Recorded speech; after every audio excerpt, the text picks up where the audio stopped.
I'm Dave Laird. I'm Matt Booker, and you are leaving a cleaner, tidier U.S. and heading into the Great Concavity for our 2020 Year in Review episode.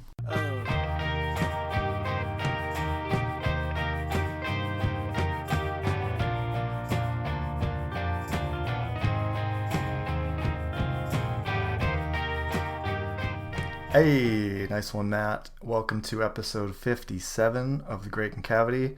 This is that fun time of year where we get to look back on all the wonders that the year held for us in books, film, television, music, other pop culture medias. And we also get to reflect, Matt, on what a brilliant year 2020's been, just in general, for the population of the world, for humanity. Not great. Not great. It's like the dourest of the 5 years that our show has run, I think. And we can say. Surprisingly, one of the two of us, which would be you, has moved countries during this year. Yeah, I did. That was a bit harrowing, in fact.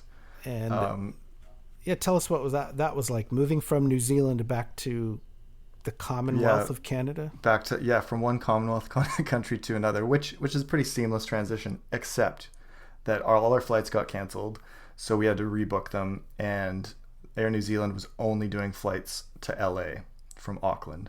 So we had to go through LA. We had to overnight at a hotel in LA, and that meant that when we got back to Canada, we had to do the 2-week quarantine at home thing. Totally locked down, couldn't leave. Family members were dropping off groceries at our front door and like knocking and running kind of a thing.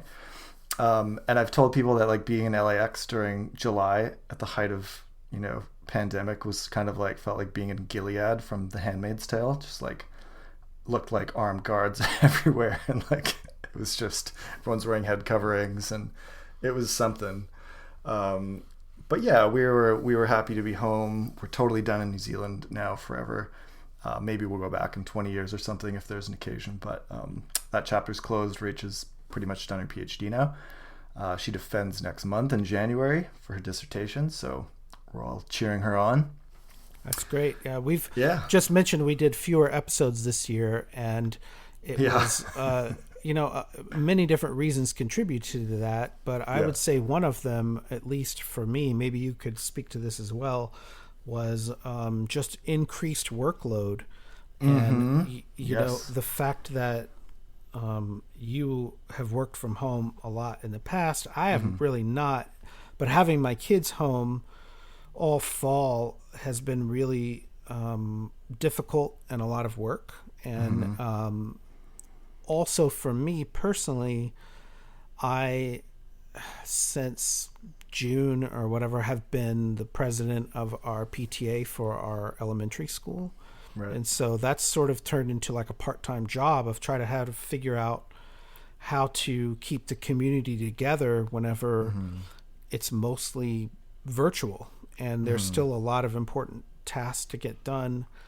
And I will say also a reason why I think we've done fewer episodes, Dave, has been that, you and I have struggled with diversity and inclusion in this show and have tried to find a good mix of people where, we don't want every episode to just be dudes like us. Yeah.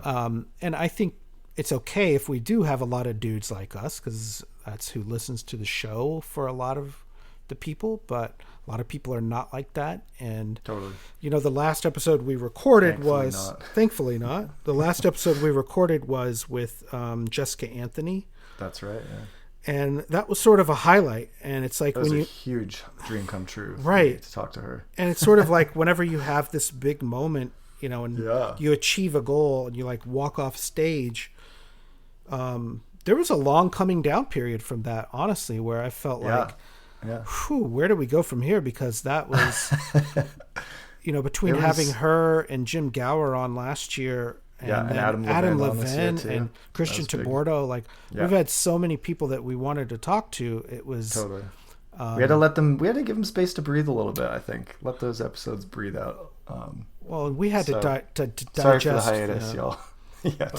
But we still do exist, and we're not, walking away from the podcast. We still have a lot of plans and things that we want to do. So I do want to thank all the people who have stuck with us, and especially the people on our Patreon. And we've tried to send them a few things. And if you haven't gotten any word from us, like, please just reach out to me, and I'll send you some stuff. We have still some magnets and pencils and stickers, and we're gonna make new stuff.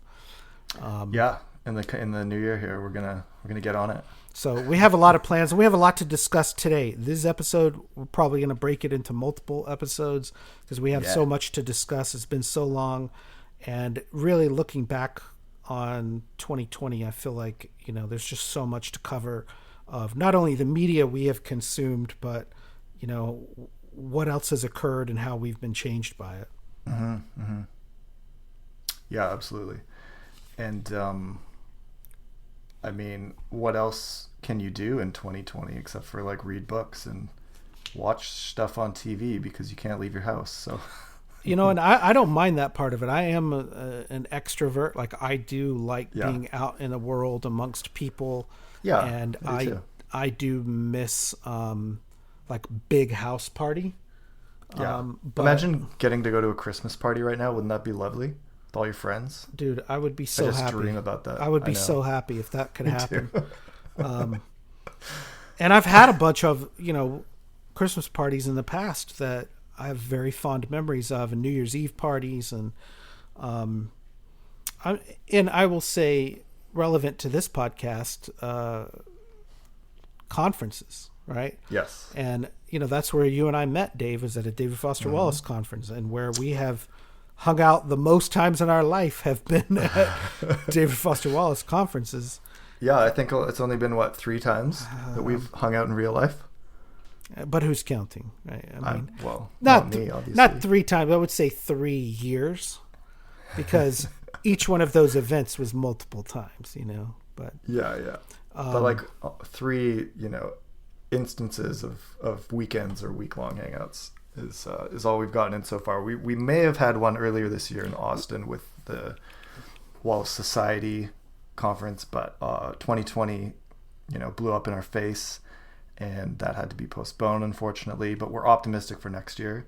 Hopefully that there's a conference in the works for Amsterdam in late 2021 that Allard Den Dalk is working on heartily.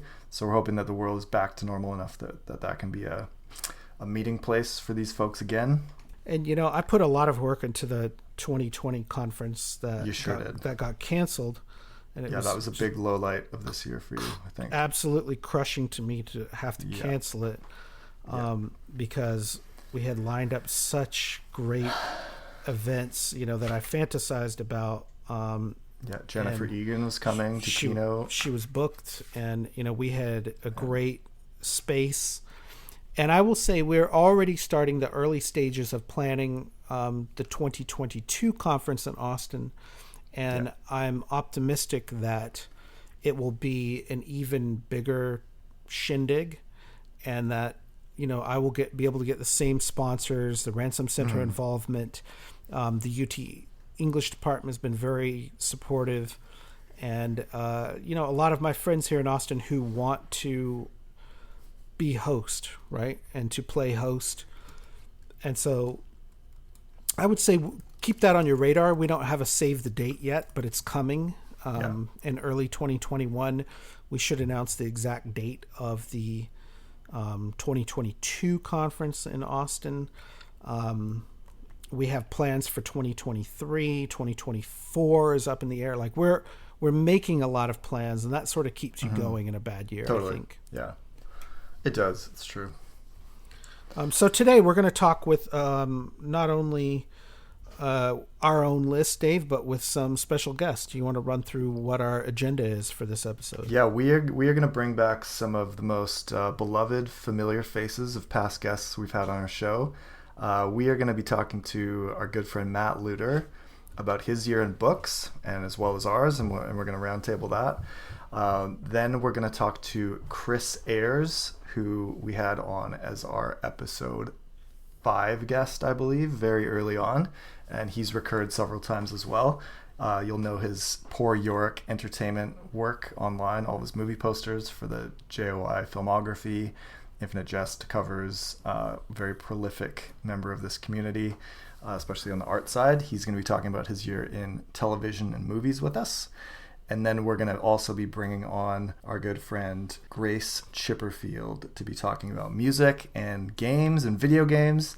And so this is, probably going to be a two-parter for just because of the great proliferation of things and number of people that we have to talk about them. But we hope it's going to make for an engaging time. We hope it's going to make up for kind of the few-month hiatus that we've not intentionally been on. And hopefully we'll give you some excellent things to check out over the holiday season here. So stay tuned. We hope you enjoy the episode. Before we dig in here with Matt Luter, we just want to send out some big thank yous to our new patrons. In the last few months, we've had Jack Waters join the team. Great to see Jack. He is a insatiable reader of novels. I was looking at we're friends on Facebook, and I was looking at some of his year-end lists, and like this guy is reading like 100 plus books a year. It's just absolutely shaming to me. He also came to the, I think, 2012 symposium at the Ransom Center. Oh, cool. And I met him briefly there. Oh, you did? Oh, cool. I've known him quite a while. So, yeah, cool. I've never met Jack, but see him around a lot online, and it's been really fun to engage with him. Emily, welcome to the team. Thank you so much. We also have Amanda Hellwell, Jerry Hasty, and Thomas DeSmit. Thank you all so much for supporting us through Patreon. We so appreciate it. It really helps us keep the show going, keep it alive. And we also want to say a special thanks to patron Ben Felonies Diamond, who sent a lovely email to us in the past week with a 12-minute voice recording of himself telling us about his favorite things of the year. And I was like thrilled by that, Ben. That was so fun to listen to. And we strongly encourage anyone else who wants to share with us to send in a voice recording or an email. Hit us up. You can reach us on concavityshow@gmail.com. We're on Twitter @concavityshow, Instagram @concavityshow, and we're on Facebook as The Great Concavity. As usual, thank you to Robin O'Neill, who is the visual artist for our podcast icon. And actually, Matt, I have been in touch with Robin lately because I won a contest a few years ago that she put out. And the answer to the contest, like the winning answer, was Today's Special, which is a Canadian children's television program. I'm familiar. The answer. I know you're familiar. And the winner of that would get an original drawing by her. And she's been working on that for 3 years for me. And she promised that it would be here by Christmas. So I'm eagerly anticipating it showing up on my door any day. It's very exciting. Very exciting. Gonna frame it. It's gonna be up on the wall in the pantheon of art. Very psyched. So thanks, Robin, for that in advance. And thanks always to the band Parquet Courts for their song Instant Disassembly, which is our outro music. We hope you guys had a not totally horrendous 2020. We hope there was some love and light and redemption and good literature and things in the midst of it all, if that's possible. And we hope you enjoy the episode. And we are back. We are here with Great Concavity all-time favorite guest, Matt Luter. Aww. Matt, welcome again to the show for the third or fourth time, I believe. It's great to have you. Great to be here. Always good. Always good to spend time with y'all. And for those who are not familiar, Matt is the author of Understanding Jonathan Lethem, as well as the co-editor of the forthcoming book, Conversations with Steve Erickson. That should be published summer of 2021. Yes. So, Matt, congrats on that book. Anything you want to add to how that came to be, or mention your co-editor? Sure, I guess we should also mention. Edited this with Mike Miley, also former Concavity guest, right, and friend of ours. Former and guest. Perpetual. He was our last year's 2019 year in review guest. He was our last year's guest. He was our I read 80 books this year guy, which, put me to radical shame, as you're about to do as we talk about books tonight. The Conversations with Steve Erickson, coming out. It is publication date is summer of 2021 on University of Mississippi Press, part of their literary conversation series that's been around for a long time. Collections of interviews with notable writers, and this is the one collecting interviews with Steve Erickson. And I got to ask for someone who has not read Steve Erickson, I've read 3 or 4 of his books. Where do you recommend that they begin? Do you go back to the beginning? Do you start with his newer stuff? What's your recommendation? I would say start with Shadowbond, with the last one. That's what I've done. It's a great introduction to his surrealism. It's a great introduction to how he is really deeply and passionately interested in American politics and American history. It also gives you a taste for just sort of what a cultural omnivore he is. It is so full of Shadowbond is so full of music. If you go a couple novels before that one to Zeroville, that is also a great starting point if you are more knowledgeable about film than music, because it's just full of cinematic references. Either of those are great starts. He's basically like Don DeLillo's little brother in some ways. That's like the vibe that I got when I was reading Shadowbond. I was like, this could be a DeLillo novel, but it's doing some other really cool, weird stuff too that DeLillo doesn't quite do. He's a lot weirder. I think he's a lot weirder. He's definitely weirder for sure. Like way more surreal. Yeah, sure. Like the Twin Towers just appear in the middle of, what is it, like the Nevada desert? South Dakota. The Badlands. Yeah. The Badlands. South Dakota. So. Oh yeah, right, yeah. With one person in them. Yes. And who's that person? It is the twin brother of Elvis who in the world that we are living in together in reality did not survive infancy. But in the Erickson novel, there he is by himself in the reappeared Twin Towers. Mm-hmm. And that's all like very early on. We didn't just spoil like anything. The first five pages. That's just setting the table for you. It goes from there. That sounds bananas to you, which it is. Check out Shadowbond. I feel like we discussed it in depth like 2 years ago on our year-end episode. We did, yeah. So that's all we're going to say about that. I will tell you one brief thing about Steve Erickson, which is that I discovered him in high school. This is probably like 1994. I discovered him through the bargain bin at a bookstore / fabric store. They sold fabric mostly, but they had a small bin of like bargain $1 books, and I picked up this book called Arc to X because I thought it was like mild pornography. And the cover of it was very like, you were like a teenager at this time. Sexy. It was a sexy cover. And then I got it home and I was like, wow, this is like Thomas Jefferson. And I was like, there's nothing sexual about this book. I mean, not that there's nothing sexual about it, but it's like, it is not what a teenager would want to read. But I kept it. I still have that copy that I bought at a fabric store. Maybe even, I don't know when that book came out, but like 93, maybe 94. The pages are just all shredded in frustration as you got further and further, realizing that there wasn't going to be any sex. I would say they were unread for many years. It's like that skit from I Think You Should Leave with Tim Robinson, where the honk if you're horny bumper sticker, and the guy's just honking his horn, just following around for days honking. That's you, Steve Erickson. Nope. That was not me. I was the guy at the fabric store, Dave. Making your own bookmarks with all the fabric that they had. Anyways, the reason why we invited Matt Luter on here is to talk about actual books from the year that he's read in the year 2020. Mm-hmm, and, right. We have not yet said what our top books of the year were.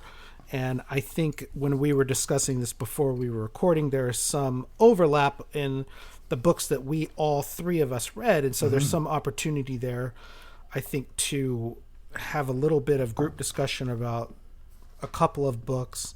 But really, let's start with Matt's list, because Matt read a phenomenal number of books this year. Matt, you had the privilege to have some time to stay home this year to, read some books. Didn't we all, right? So a lot of time on our hands, and getting books delivered. Do you want to put in a plug for your favorite place to get books delivered from? Oh, sure. Well, I mean, curbside pickup may as well, right? It is good to support our local independent bookstores. I live in Jackson, Mississippi, which means I certainly, whenever possible, make use of Lemuria in Banner Hall. Yeah, lovely place. That is a cool name. And I as I look at the list of what all I read this year, the stuff that is new, the stuff that is from 2020, came from there pretty much. That's rad. And can you think back to the beginning of the year or last year, what books were you looking forward to that you had heard about that were coming in 2020 that you did read? Or was there anything like that? I think did we hear rumors in late 2019, or was it early 2020 that we had a new DeLillo coming? I think it was early 2020. I think so too. Okay. Because it was after the pandemic began, really, that it was announced. Okay. Right. It's like, wow, here's this another prescient book from Don DeLillo who's predicting the future again. Yeah. Cool. And the same with Jonathan Lethem was probably announced, at the beginning of the year. And there is some, both of those have some resonances. Mm-hmm. I was feeling like we're lucky to be alive whenever Don DeLillo is still publishing books, right? Sure. Because part of me feels like Thomas Pynchon is done, right? Like, you think so? You don't think there's one more coming? If so, it's probably not a major work. Like, I honestly believe, like, he's a very old man. He's like 83, 84 years old. And maybe he's 82. I don't know. But he's an older person. And same age as DeLillo, maybe. DeLillo is 82. I think around there, yeah. And this is a minor work. Like, let's be honest. The Silence is not sure, yeah. It's a 1 hour, 1.5 hour read. You're done. Yeah.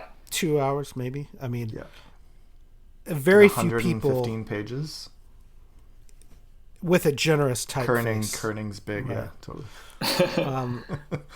And I've got my hot take on it. Lay it on us. Which I just read it like last week. Sure, I've got my hot take on it, which is that as a novel, it is far from his best, and it does say, it says right there on the title page, The Silence, a novel. This is how he wants us to understand it. But, he has also written a handful of really idiosyncratic plays. And I found myself reading this like it was a play. And if I read it that way, it's his best play. It is largely set in one location. It has a very small number of characters. It is primarily dialogue. And it does not all, by any means, come to a clear or tidy resolution. Mm-hmm. And so I sort of felt after reading it that I had read a play more than I had read a novel for that reason. Mm-hmm. At the same time, if it I'm with y'all that it's sort of it doesn't read as a super major work, but at the same time, if I get another dispatch from Don DeLillo's brain every couple of years, I'm not going to be mad about that if it's not, if it's not another Underworld, if it's not another Mao 2, and I loved Point Omega a few years back, so it's it's not out of the realm of possibility in my mind that he could still have something that great in him. Yeah, yeah. I hope so. He still seems whip smart based on this one, like there's no red flags for me in terms of the diminishment of his capabilities at all.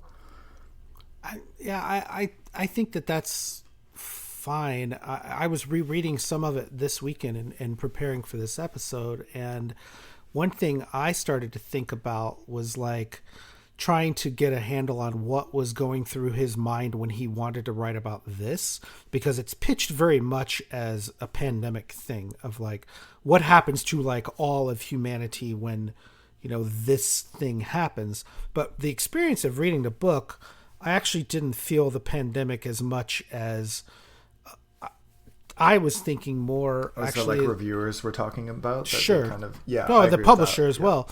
But yeah. I was actually had this thought today or yesterday that maybe possibly some of it is just a response to some of the same themes that Wallace was writing about in Infinite Jest, which is someone sitting in front of a TV and someone being addicted to a thing that, if it's taken away from them, that's a sort of therapy.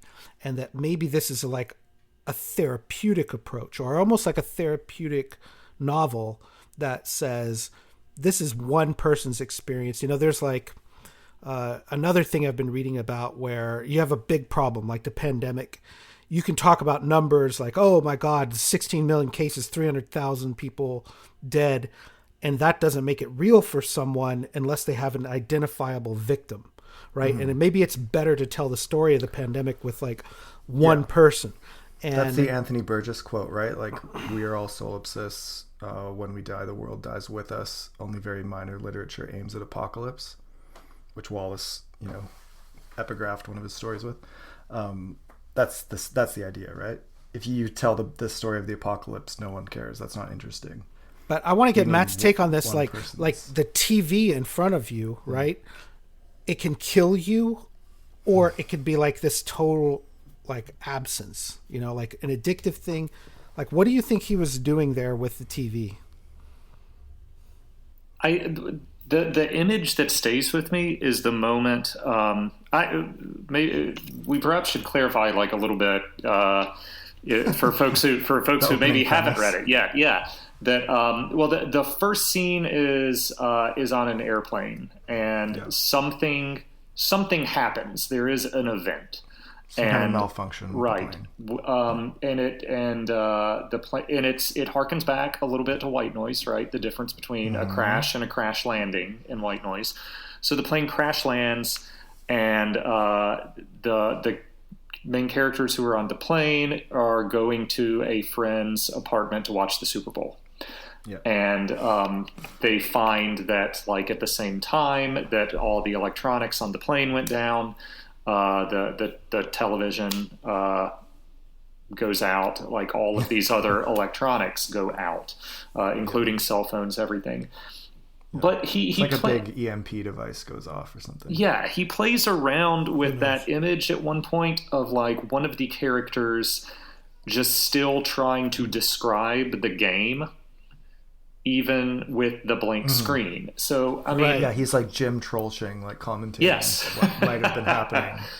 And, I mean, it is not to be super cute and refer back to the title, but it's about silence, and it's about our discomfort with silence on a certain level, right? Because there is that pretty great New York Times interview that DeLillo did around the time the book came out, where he said one of the things that made him one of the starting points for him writing about this was being on a plane and seeing the screen and the seat back in front of him that had all the data about the flight, and that had the little map and the altitude and the ETA and all of that.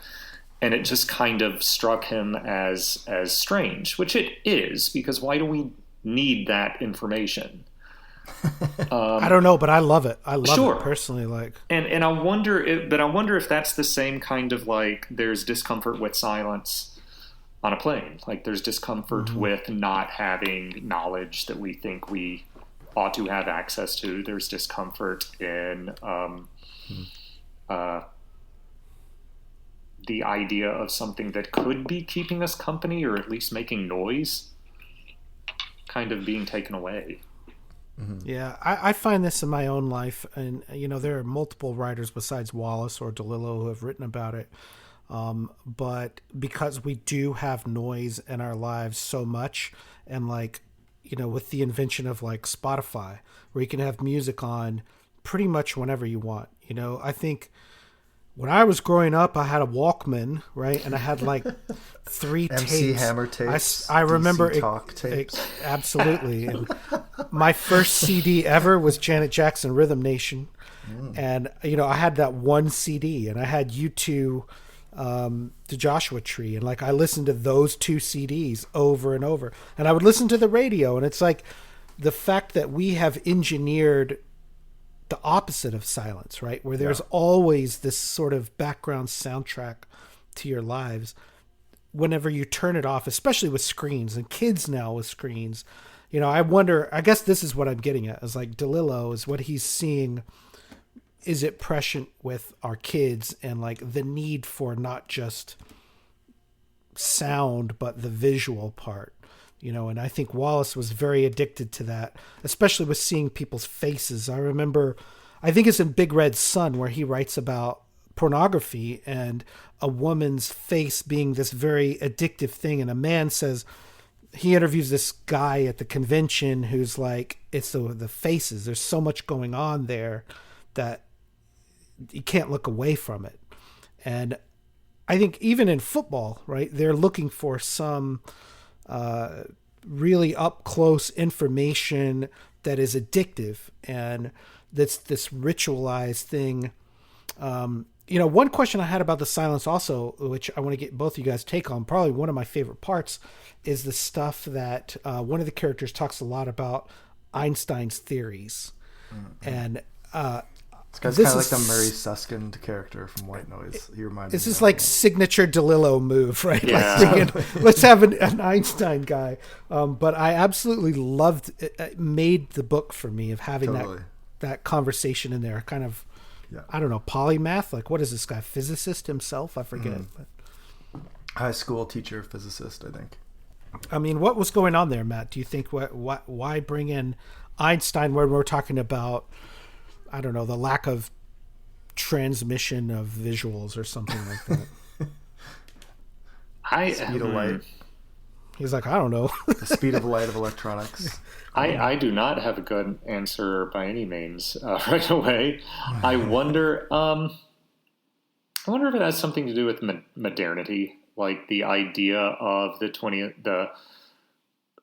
There's that comment from Virginia Woolf about how I'm going to butcher it if I try to quote it exactly, but in December 1920 human nature changed, and there's some debate, right, as to whether that is a joke or whether she's dead serious. And so at least I have heard people make both assertions, that that's totally to be taken as something kind of tongue-in-cheek and that it's not. I wonder if there's something like that going on. I wonder if he is trying to diagnose that kind of discomfort with silence as something that is very relatively recent in human history. That's a great line. Let's table that for the moment, because I know we have a lot more to talk about on your list. And I know that, DeLillo is one of your favorite writers. Latham, new book. Why don't you give us your top 5, top 10? What else is on your list? Sure. We can certainly talk about the Jonathan Lethem. It is called The Arrest. It also has some kind of resonances with where we are 2020 right now. Basic premise of it is kind of like the DeLillo. There has been an event that is referred to as The Arrest since the title, and it has rendered electronics, gasoline, and firearms all useless. And so people have kind of sort of hunkered down wherever they were when the event happened, and the main character just happens to be with his sister in New England at a sort of like commune is not exactly the right word, but like a place centered on organic farming and things. Lucky windfall for that guy. Sure, and a place that is largely self-sustaining as a result. Early in the novel, his former screenwriting partner and roommate from his days on the West Coast appears in New England with an armored supercar that he claims he has driven across the nation in order to see him, and so on one level it's like a great. I mean, it's The Stranger Comes to Town. It's one of the oldest. Is it a buddy pick? Do they go on a road trip? There are some flashbacks that involve some. I mean, Lethem loves his like dynamic duos of male best friends. Like that is a very Lethem thing, and so there is a little bit of that. But that relationship is strained in this. And it is my favorite Lethem since Dissident Gardens, probably. I was not crazy about A Gambler's Anatomy. I liked The Feral Detective. I liked it pretty well. But this is the first one in a while where he is being as weird as he can be, this is like Chronic City weird. Yeah, children's weird. This is Chronic City. That's what I'm talking about. Yeah, this is Chronic City level weird. So it's up your alley then, Dave. And it's it was a strange read for me because it felt very like 2020. It, like DeLillo, is about this sense of. Or is redolent of this sense of pause that we are all sort of in on some level, not by choice. And Lethem seems to be finding a little more good in it. It's not as... It still has some paranoia to it, but it's not as apocalyptic as the DeLillo. And so it was a strange read to sort of see something that is about like being stuck in place, but also, I mean, it's a novel with conflict and with heartache in it, but also watching some characters sort of find ways to operate in the world in the midst of that.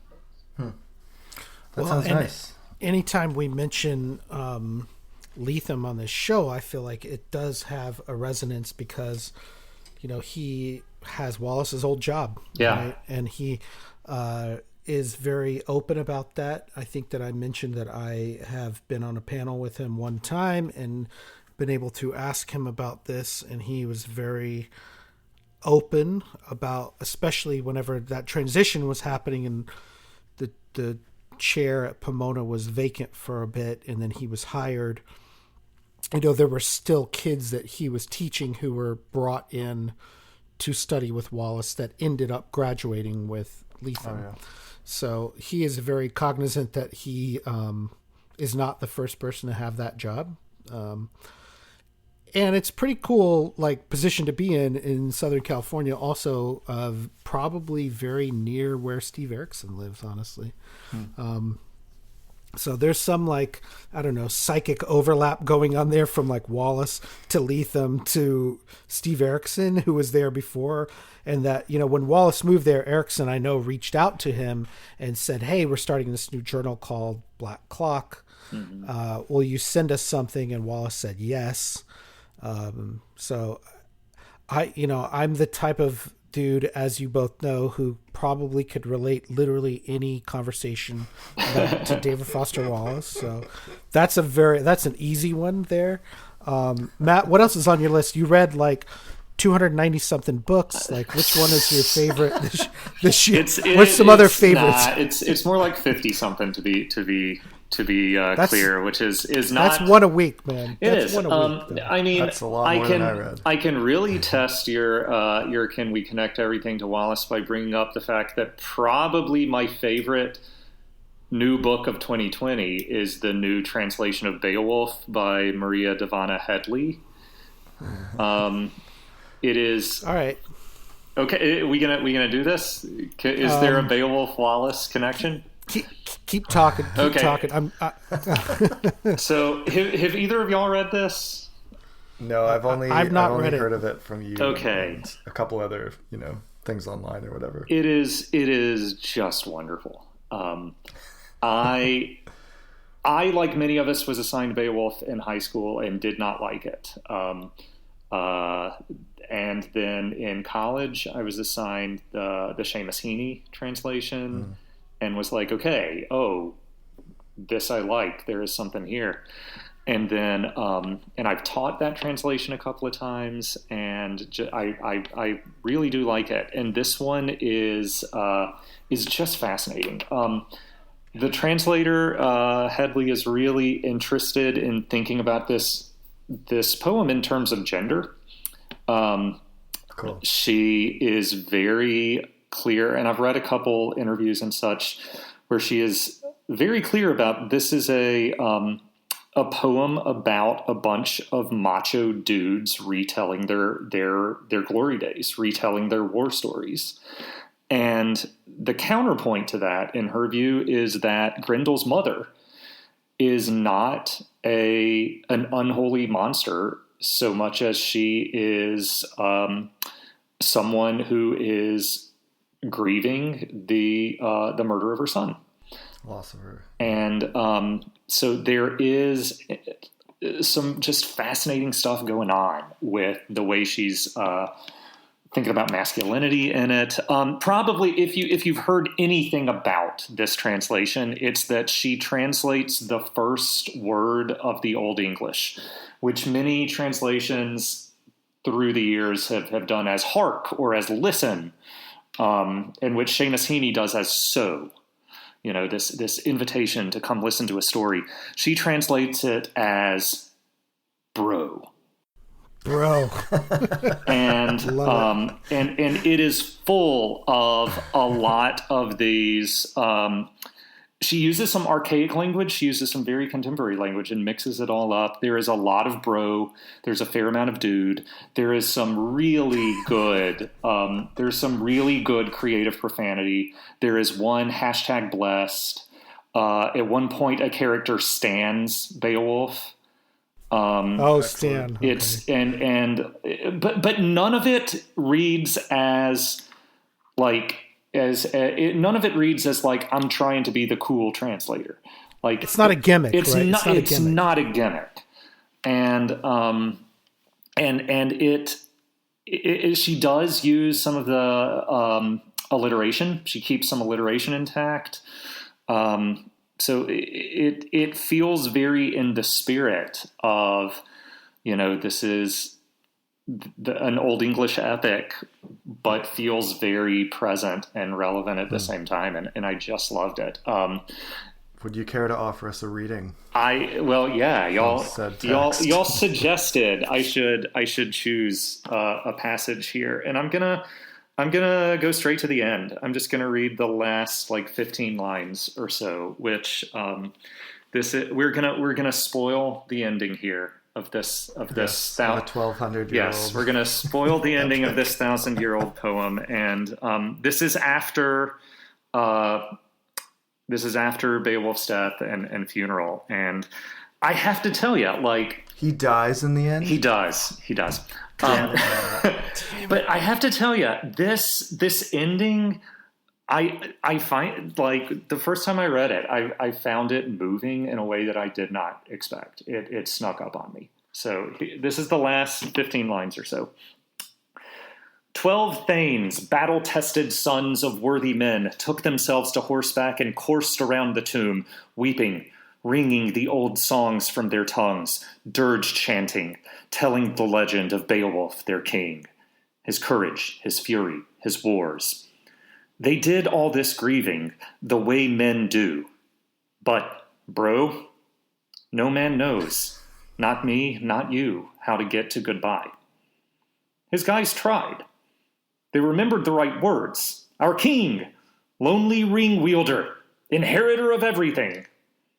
He was our man, but every man dies.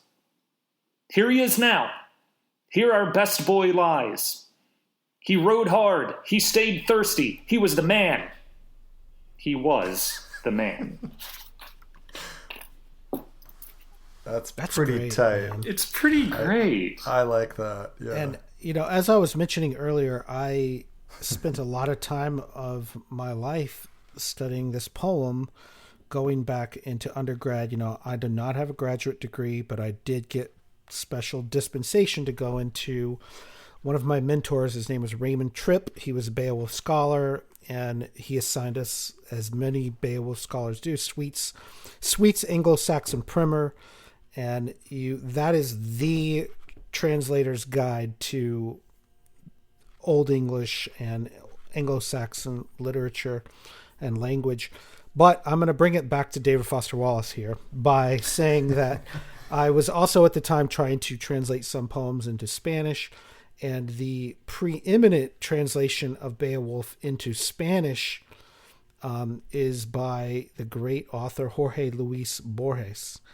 And there is a long discussion of his obsession with Beowulf in the biography of Borges called Borges, A Life by Edwin Williamson, which David Foster Wallace reviewed that book in the New York Times.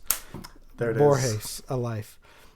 So you bring two of my favorite things together there, which is Beowulf, Borges, David Foster Wallace. I mean, I guess I brought them together, but I would say also in my brief tenure as a textbook editor for the high school level, I did a lot of what we call adapted readers and adaptations.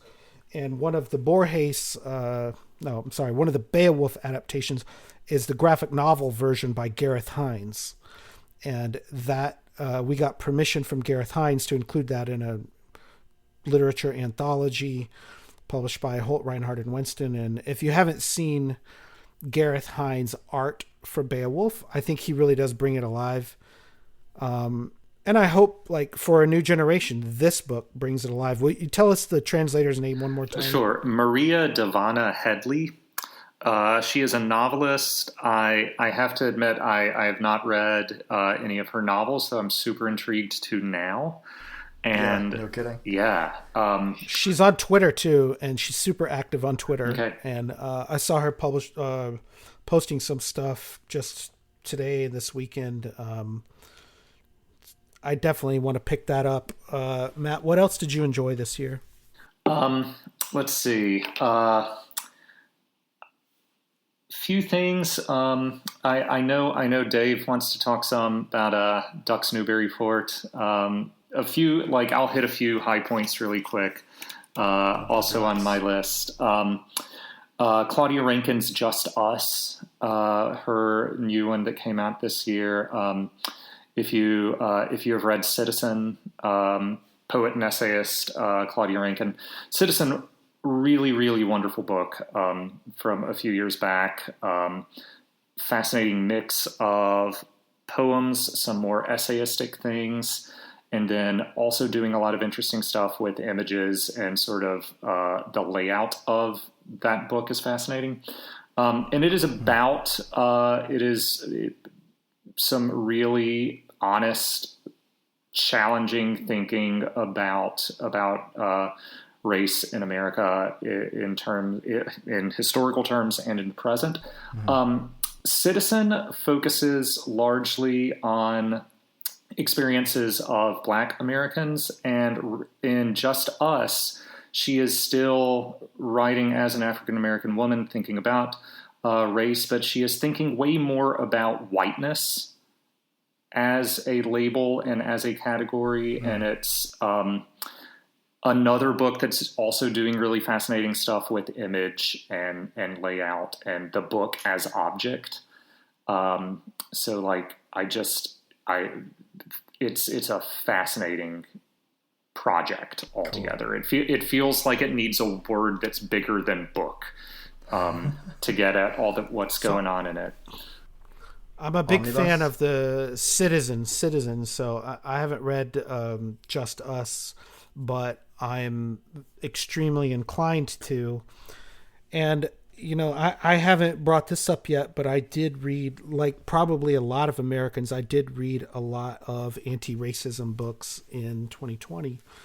And especially after the death of George Floyd here in the U.S., there was the largest, demonstrations we've ever seen since 1960s, since ever, here in the U.S. And there were a lot of people who were unwilling to talk about race issues before who suddenly felt the need to. And I think, Claudia Rankine has been plugged into that for a very long time. Lyric poetry, that book. Honestly, there's parts of Citizen that are, some of it feel a little bit dated to me. So like, I would be curious to see like how whatever's on her mind right now, that's the danger of writing a lot about it, like very up to the moment cultural references, as like gets dated. Worse shit happens. Yeah. Well, just worse shit happens. And, you got to update it. So I'm curious to read that. I think like a lot of people, I read Ibram X. Kendi. I don't know if you guys have ever read How to Be an Anti-Racist or Stamped from the Beginning. But those books just sold absolute gangbusters this year. And, one thing I was going to say at the top of this is like, I told Dave this, like, no one needs a recommendation from us to like go, read Stephen King, right? Like, oh, I read a Stephen King book this year. I'm not going to talk about it, right? Like, you can go and if I watched The Queen's Gambit. You don't need to hear a recommendation for that from me, right? Like, you can go open Netflix.com. It will recommend you go watch The Queen's Gambit. It's good, but like, Just Us is something that like a lot of people read Ibram X. Kendi. Maybe they didn't read Claudia Rankine. And Matt, I know that you haven't said this because you're super humble, but like you teach this kind of stuff too, right? Like you've taught a lot of African-American literature classes, literature in general. Like how does this inform like a lot of the traditions that you teach your students about? Sure. I am actually teaching Citizen, started it with a couple of classes last week, and I'm going to finish it this week. Cool. One thing that, to speak to sort of how present tense that book is, Citizen is from 2016, I believe, and I'm teaching it to high school seniors who are sharp readers and who are aware of things going on in the world for sure. But there are things she has described. There's a segment about Hurricane Katrina, and I have to stop and remind myself. I teach students now who were 3 years old when that happened. I have to. There's much that she is doing in Citizen that comes out of the murder of Trayvon Martin, and my students were 12 when that happened. So there are things that feel very like they were yesterday that I do find myself having to sometimes kind of pause and say, how much do we know about this event that is being described here, and how much do we need to clarify? Citizen famously has that wonderful essay about Serena Williams in it. And so my students all know who Serena Williams is. But thinking about an athlete in terms that are a little more political than merely thinking about her as an impressive athlete, that kind of thinking can be new to them. And so that's sort of that's a lot of what I feel with a book like that I'm winding up introducing students to. Is at times it is just we need to clarify some of the history, but a lot of times it is now that we know now that we're on the same page as with regard to some of the facts of this history, let's think about multiple ways that these stories can be told, or multiple ways that they can be understood, and why they can be contested, and what's at stake when they're contested. I didn't really plan on bringing this up per se, but like I say, I wouldn't group this into a lot of the other books that I've read because I've read them I mostly read for pleasure, right? Like I'm not a teacher. I'm not in a PhD program. I don't really have to read anything. I don't get in trouble if I don't read, you know? But I do read some books to review. I do read some books because I love them. I follow a lot of writers. But this year was one of the few times where I felt like I needed to read some books as a citizen. And there were a lot of things that I had sort of read the footnotes of American history. And I was like, you know what? No, I need to just go back and reread as a human being. And like I say, my job, my role as a PTA president has been more of like a community organizer. And I've taken that very seriously because I believe that like whatever little bit of influence you have, you should use it for good. And you know, the community that I live in is very diverse. I'm very proud of that. Our school is like 53% Hispanic and like 18% Black, 18% white, and a lot of mixed race kids, kids of multiple races and Asian kids. And our school, I think I've mentioned to you and to all the people at our last society meeting, is that I'm big on this book called Courageous Conversations About Race by Glenn Singleton. Mm-hmm. And a lot of white people just don't know how to talk about race with other people. And, you know, you can read all the poetry and novels in the world and not really understand how to politically engage with your community, especially with your neighbors. And like I say, I've got Puerto Rican, Hispanic, Black, indigenous people on my street who I know and I'm friends with, and yet it's still a little bit awkward to talk with them about race. So I'm a big proponent of this book called Courageous Conversations. It sort of sets out some protocols about how to have these conversations, I would say outside the classroom or outside of a formal, you know, education anything. Environment. Yeah. Mm-hmm. Yeah. And it's sort of like, if you just care about this, how do you have a conversation with, you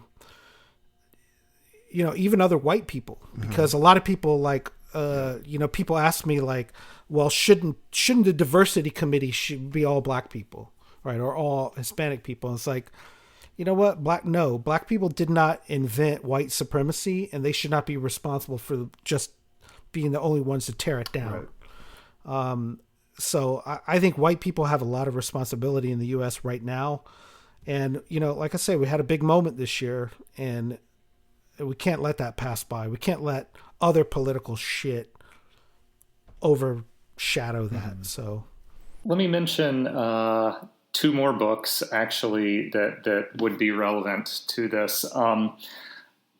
One I did not put on my list of all that I read this year that I shared with y'all because I have been sort of dipping into it kind of piecemeal, and that is, I know, Matt, you are like me, a big Library of America fan.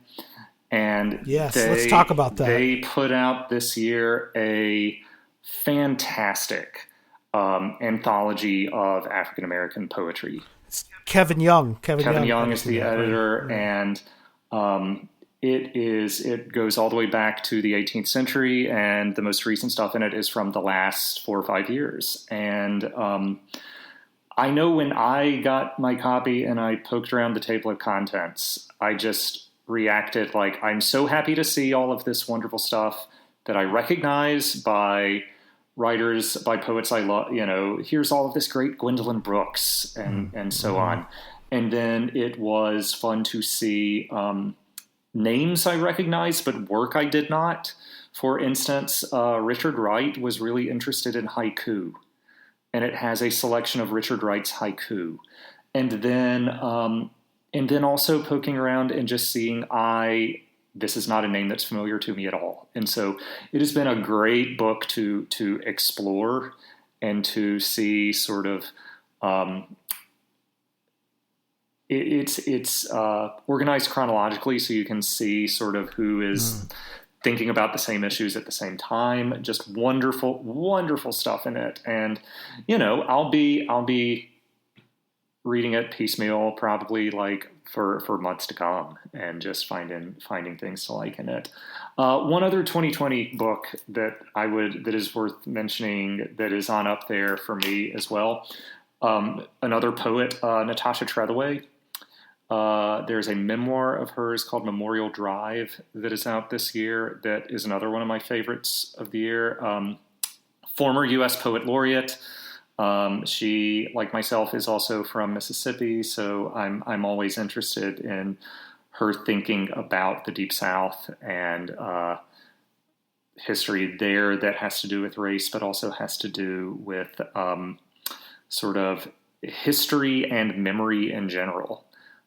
So, going to throw it out there as well, and it does touch on as well some of the things that Matt was thinking about that have also been sort of in cultural discourse big time this year. I really like a lot of her poems. I want to pick that book up for sure, because I think she probably had a really interesting life, and I love whenever poets write memoirs. Like I can name several that I've really enjoyed, but going back to the Courageous Conversations thing, Sure. I wanted to pull it up, the actual book, and say there's, in the protocols that Glenn Singleton talks about, I've tried to apply them not only to PTA, to the David Foster Wallace Society meetings, the stuff we've had about equity, diversity, and inclusion. And in those conversations, which are, with people of color, with Black, Indigenous people of color mostly, there are 4 sort of pillars that he lays out for those conversations. And I'm going to just say them because I think they could have value to someone who's interested in this book to go pick it up. This is like a $35 book. It's like a teacher's edition of a book. So the 4 things are: 1, speak your truth. So like a lot of people are afraid to say like, oh, I didn't know that this was bad to say this word, or I didn't know it was bad. Like 1, speak your truth. Say your thing. I never experienced racism. That's okay. Say it. Or if you say whatever is true to you, you need to be comfortable saying that. Number 2, experience discomfort. So someone might call you out and say, you know what? That actually is racist, or that actually makes me uncomfortable, or I actually think you need to go back and think about that. A lot of people, when they experience discomfort, they check out. I'm out. Mm-hmm. I don't want to hear this. I'm done. Fuck you. I'm done. It's a personal attack. It feels like. Well, and it's not. Like, right? Right. And that's the third thing, is stay engaged. And this is really hard a lot of times because, like I said, other things happen politically, emotionally, the pandemic's going on. It's like, can you stay engaged in this work? Do you want to stay engaged in, achieving racial equity? Because we could do this conversation for 400 years. Mm-hmm. Reparations, and the balance of it, the ledger would not be equal, right? And the 4th one, which should appeal to fans of David Foster Wallace, is expect non-closure. If you expect things not to have a neat and tidy ending, like, welp, we elected Obama, we solved racism. It's like, nope, there is no, you need to expect that there is no closure to this. Mm-hmm. And for the American problem, the American project that we are everyone in the world, Dave could probably speak to this, living in, how many countries have you lived in, Dave? A lot. Depends on how 3, you define 4, lived 5, in. 6. Like if you say 6 months, then I guess 3. Like Israel. No, less. You've New lived Zealand, in more. Canada. I lived for 4 months in Australia in 2006. That counts. Okay. I'm just saying, what we do in America, the leadership that happens in America, it affects all of those countries, and entirely. It is really bad whenever there is some kind of expectation that there will just be closure to things and we will move on, and that's been the root of a lot of our problems. So, we can read literature about this stuff, but like a lot of what I've been doing just in the past year is not reading literature about it, but like trying to meet the people and listen to people in my community about where they're at. And like get praxis happening, right? Like, here's our theory, and here's where the rubber meets the road on how we actually do things in our school, for example, around these conversations. Yeah, absolutely. How do we improve access for low-income families and struggling families? And both of you guys being teachers, issues, a lot of teachers, they often think what they do, they don't have much control over, or they think that it doesn't matter. What teachers do, the decisions you guys make, that is where the rubber hits the road. Those implications of the school to prison pipeline, all of those things. When you give a kid a grade, you're making a political statement. Like, believe it or not, whenever you say this kid is a problem and refer them on to disciplinary problem, like, that is a political statement. And I just think the U.S. has reached a boiling point with that in the past year. Certainly. And it's really hard. Like, so you bring up a book like Claudia Rankine, and like, my first thought is like, I want to invite her to our school, right? Like, I want to get her, she'd probably do like a Zoom project with us, right? And like, the same with Jason Reynolds. I don't know if we talked about Jason Reynolds, but like, he's had a huge impact on like K-12 reading in general. And, the book that he co-wrote with Brendan Kiley, called All American Boys, Brendan Kiley was a friend of mine in New York. And like, he was best friends with one of my colleagues that I worked with at my job. And we used to hang out at parties all the time and talk about our publishing jobs. And now Brendan is writing his book with Jason Reynolds about, what it means to be white, what it means to be black. I'm going to be quiet now because I still want to hear what Matt's list is, but like, you can tell, like, this shit matters. Like, when you bring up like Claudia Rankine stuff, teaching that stuff. Yeah. It's super important, Matt. Good job. I do my best, and I do it imperfectly, I know. But I do my best. But you're doing it. I mean, you're doing it. Let's see, Dave. You want to talk Ducks Newburyport a lot. I bet I do. Let's do that. Sure. Because you read this was my quarantine novel. Yeah. In New Zealand, this was like my March, April read. I think it took me about 2 months to finish it because, it's a chunker for sure.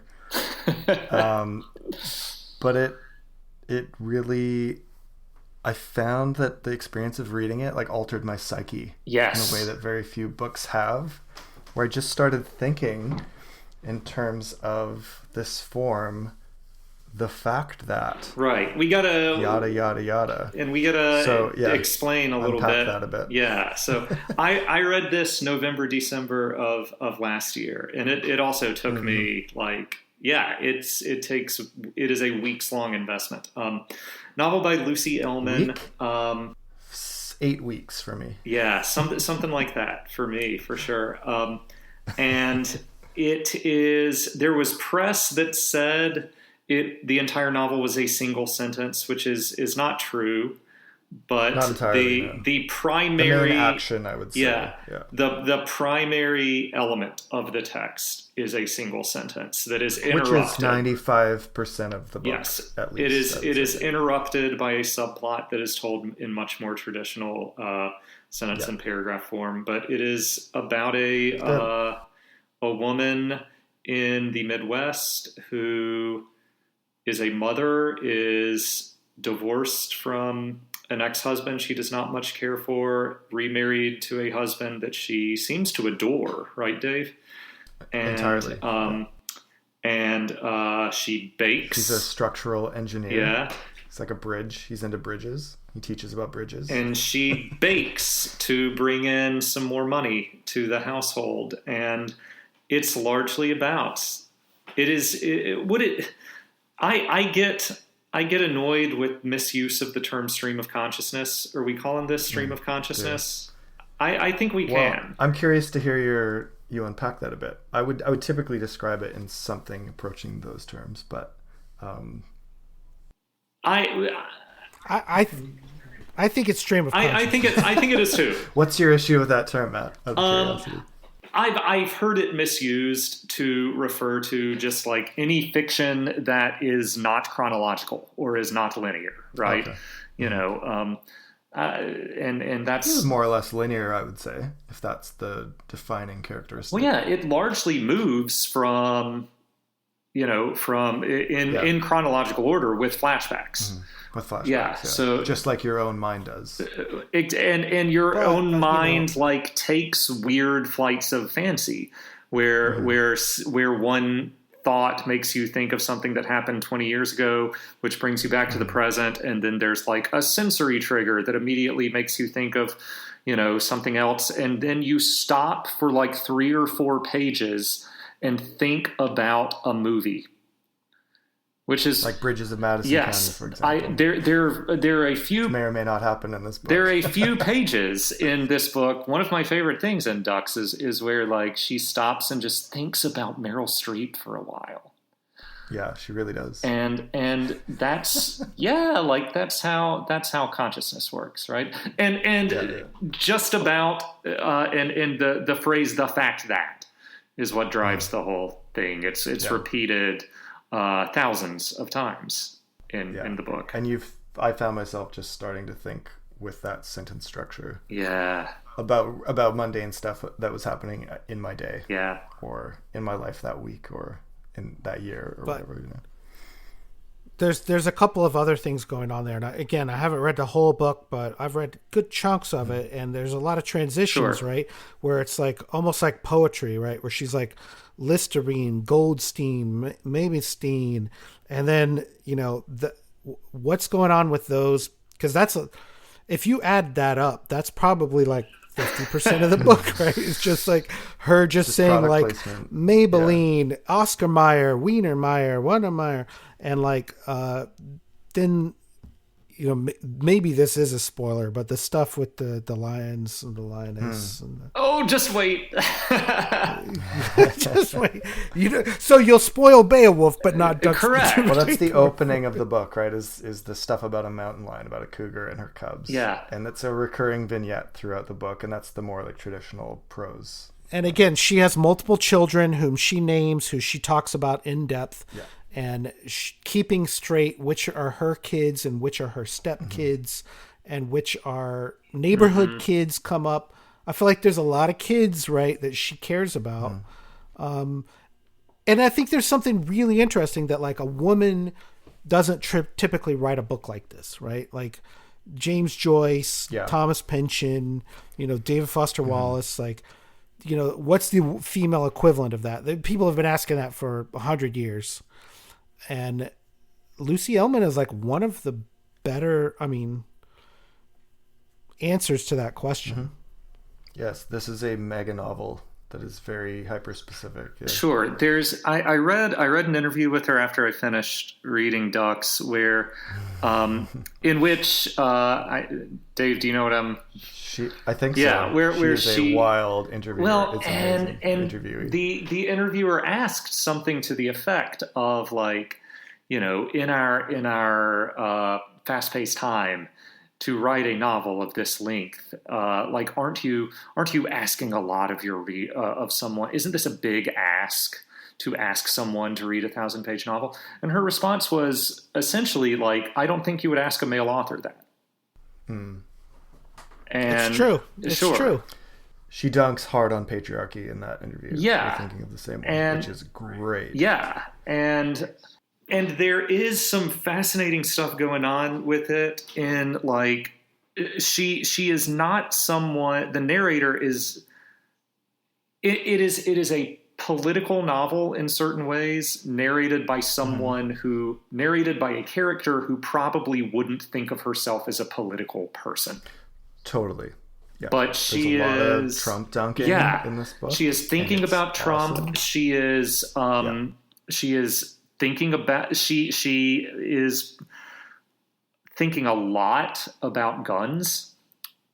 And there are lots and school shootings the paranoia around that absolutely issue, and so it is a huge, it is a statement novel that is coming in the form of like just the stream of consciousness of a character who probably wouldn't think of herself as a political person, even though she is an incredibly aware, thoughtful, educated person. Yeah. Absolutely. Yeah.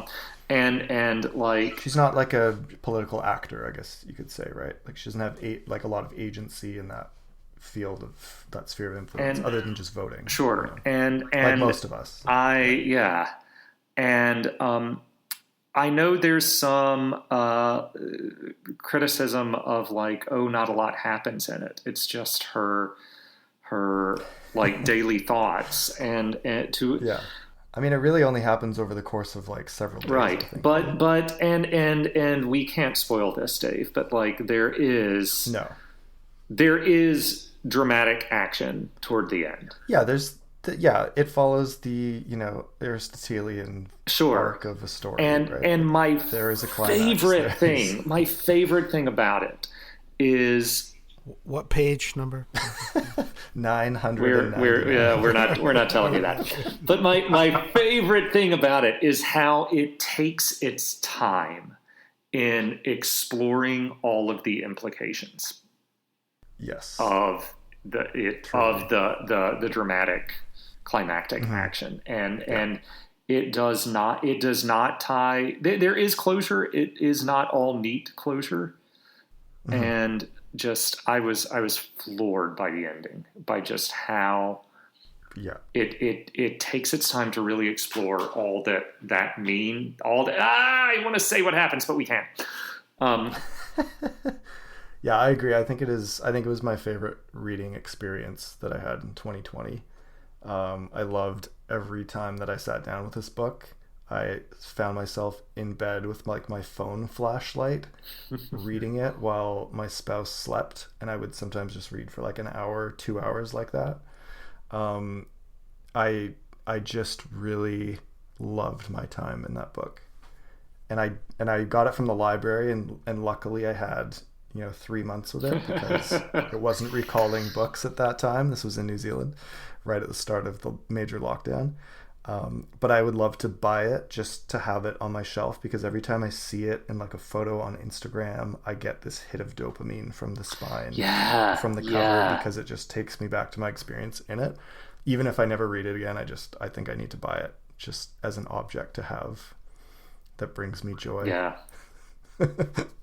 Well, I really enjoyed reading it as well. Her voice to me was not annoying, but I gotta say, around like probably page like 250, I put some index cards in there. I was trying to keep up with the names of like what is her husband's name, ex-husband's name, kid's name, and then like I emailed with a friend of mine who shall remain anonymous, and said he didn't like the book because it was like an annoying person he wouldn't want to be stuck on the bus next to. And really? like, no, she's so lovely. And I gotta say, like, I didn't agree with it, but like it colored my experience of reading it for a bit, where I was just like, am I missing something? Like, am I the bad, am I the baddie? Are we the baddies? Am I the baddie? And I'm like, oh shit, am I the bad reader? And, I gotta say, it is like, if you're reading for plot, it is not the book for you. In a way, but there is a plot. It's just a slow burn, and you really got to hang in for a long time. It is. I do want to pick it up again. I did enjoy it. Matt, we're at like 1 hour of recording here. What is some other books on your list before we should say, like, I don't think we should have any sort of hesitation about recommending a complicated 1,000-page novel on the podcast devoted to David Foster Wallace. So what was that book called that he wrote that matches that description? Yeah. I think it was McCain's Promise. McCain's Promise. Right, that one. Yeah. Let's see. Which is also a book that you reread this year, Luter for the first I did. time, right? I reread Infinite Jest for the first time. This was the first time I had read it front to back, cover to cover, all the way through in order, like since the first time I read it about 15 years ago. I have a friend and coworker who wanted to read it. He initiated it, said, "Hey, I've had a copy of this for a long time. I want to read it this summer. Like, let's do it together."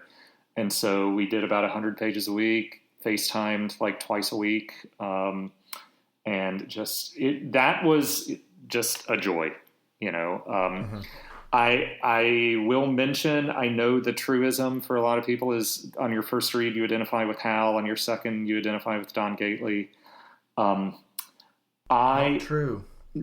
For me, it was not true. Like I saw Don Gately as much more of an interesting figure than I did on the first read, for sure. But this time out, it was all about Michael Pemulus for me. Like I just, and I'm working on a piece of writing about this. I want to sort of, I want to sort of figure out what this is. I think I don't want to give away all of it while I'm still thinking about it, but like, I think where he really resonated with me is his sense of, like, to use the David Byrne line, like, how did I get here? You know, he is at ET. He is a kid from Alston who winds up at ETA, and what I kind of want to argue, what I kind of am working with here is the idea that, like, he exists in that book to sort of highlight the level of privilege that ETA represents, and to indict that a little bit, to remind us that, like, yeah, we have a little bit of a town gown dynamic that comes to us through ETA and through Innit House, but that it is bigger than just that. And yeah, I just, every time Pemulus was not on the page, I was just kind of thinking, when does he come back? I want him to come back. And yeah, that's great. That's where I was. But other stuff from 2020, I really liked Ginny Offal's Weather. Yes, I did too. That was a great book. The new Zadie Smith collection of essays. Oh my gosh. I have not read it yet, but I've heard great things. It is. Matt Booker's holding it up to the camera right now. It is nice. I went out for a beer, like a distance beer, with Tim Person a couple months ago when we were allowed to do that here in BC, and he talked very highly of Intimations as well. There's a really wonderful the takeaway, the thing that is stuck in my mind from it is there is an essay in it where she talks about the language she uses is something to the effect of privilege is relative, but suffering is absolute. And it was a reminder for me of, like, there are lots of ways in which 2020 is sucking for a lot of people. And there are lots of ways in which I am more privileged than some. There are lots of ways that I am less privileged than some. And in the midst of all of that, but, like, it was a good reminder of, like, as true as that is, to sort of compare one's suffering in the midst of all of this is not fruitful. And that particular essay where she was kind of playing around with those two concepts, suffering and privilege, and the relationship between the two, like, that stuck with me. I can like speed round some things, y'all. Yeah, just list them off. Sure. Yeah, I took that whole list that I sent y'all of like 50 something things I read this year, and here is, I'll mention, I've got here another 6 that were just real highlights for me. Okay, so the play Fairview by Jackie Sibley's Drury, which won the Pulitzer a couple of years ago and is referenced in Claudia Rankine's Just Us, side note. Cool. It is, you got to read it, and and it's become a kind of truism around this book. If you say anything at all about it, you spoil it. Wow. And in fact, I even saw a couple of recommendations of maybe you shouldn't read it. Maybe you should wait until you have the opportunity to see it in performance, because it is conceptual. It is still a fascinating read. I would love to see it performed. It would be its own separate experience. There is one, I read a few things from New York Review Books, classics, that imprint that a lot of us love. The one that really was big for me this year is by Elliot Shays, and it's called Black Wings Has My Angel. It's just a great mid-century noir that they rediscovered. And it's what got me back into reading fiction very early in the pandemic, when I went through several weeks of just I do not want to read anything or take in any media that is challenging or tough or upsetting. And this is what I was this is noir, so there's going to be some darkness to it, but it's stylized darkness. I can do that. It'll be my entry point back in. The other thing I read early in the pandemic that just was an absolute joy is Elvis Costello's very long memoir called Unfaithful Music and Disappearing Ink. It is long. It is told in non-chronological order. It is him just bouncing around his life and career, and particularly in March and April, when I was teaching solely from home and leaving the house for a grocery pickup, every couple of weeks, and that was about all. I would curl up in bed 10, 15 pages a night with this Elvis Costello memoir, and it kind of got me through those very, very uncertain early days. I did an online book club with in Jackson here with the Eudora Welty House.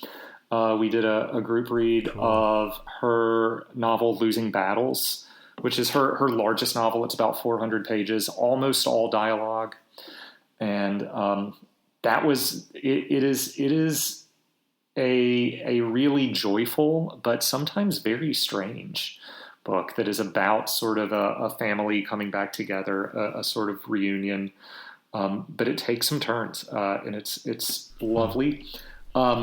The first time I heard about Eudora Welty, her name mentioned that I can remember, was at Netrunner Worlds tournament, and I was talking to an opponent in the 5th round, and we just started talking about books, and he's like, "Have you read Eudora Welty?" And I was like, "No, who's that?"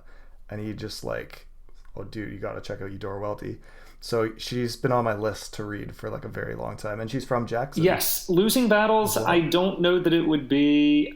I don't know that it's what I would suggest as a starting point. Okay.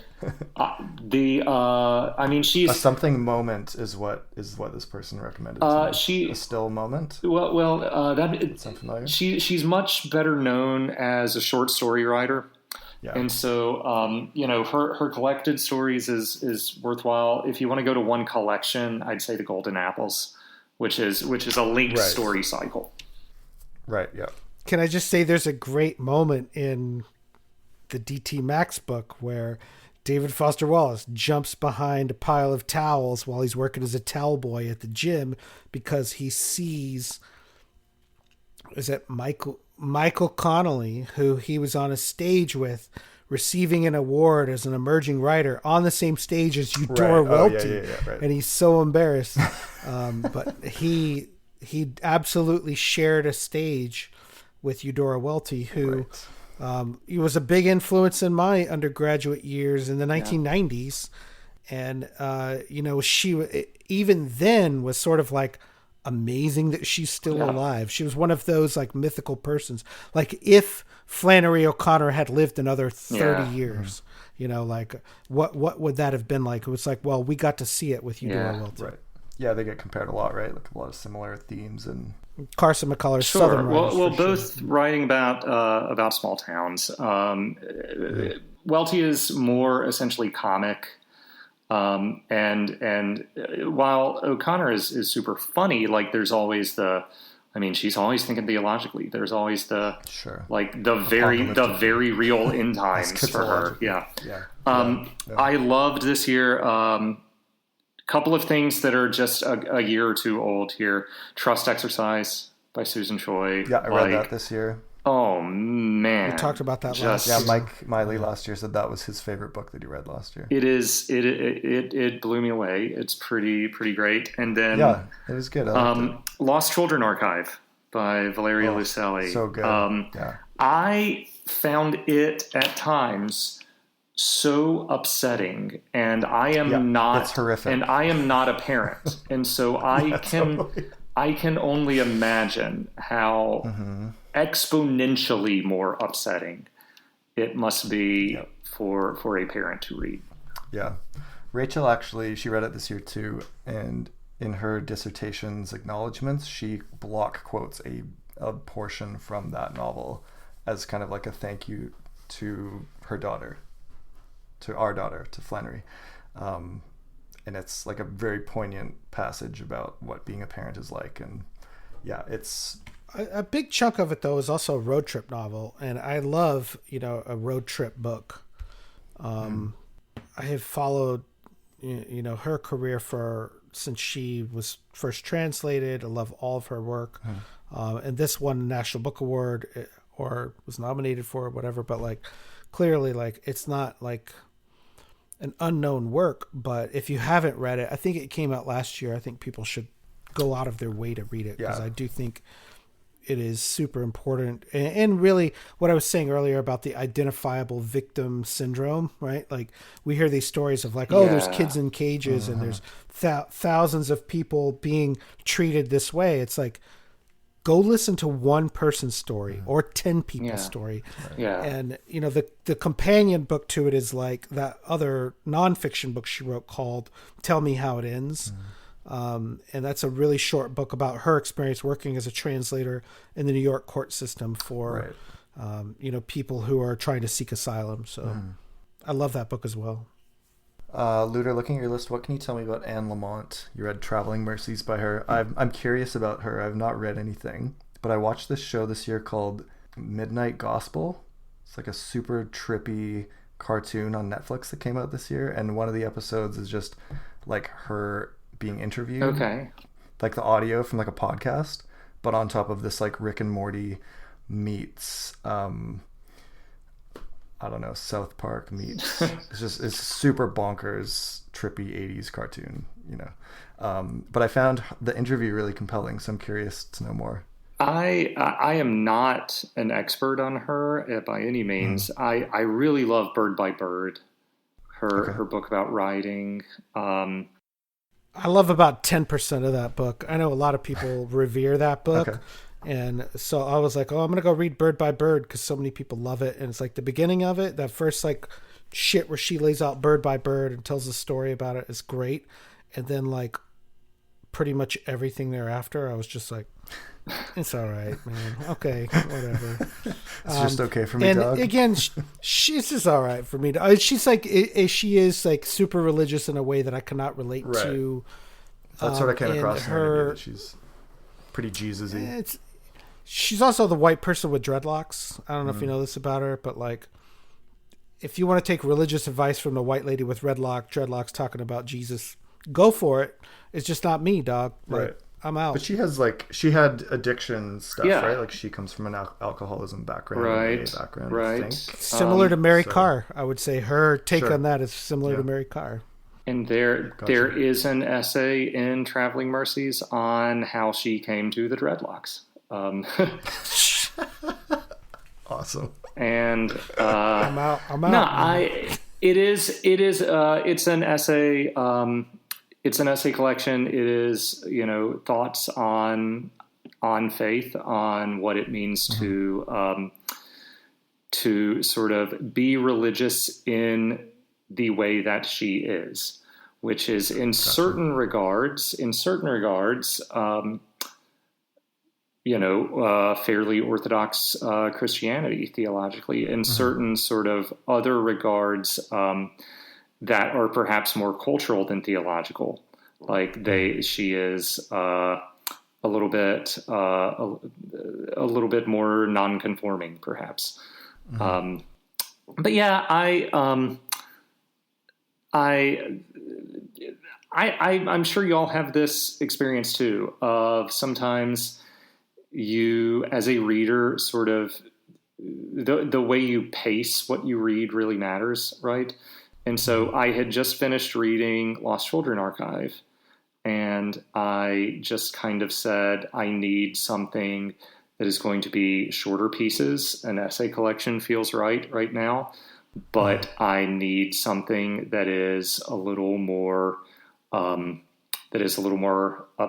at the moment, because Lost Children Archive is brilliant. It is well worth a read, and but it's also quietly devastating.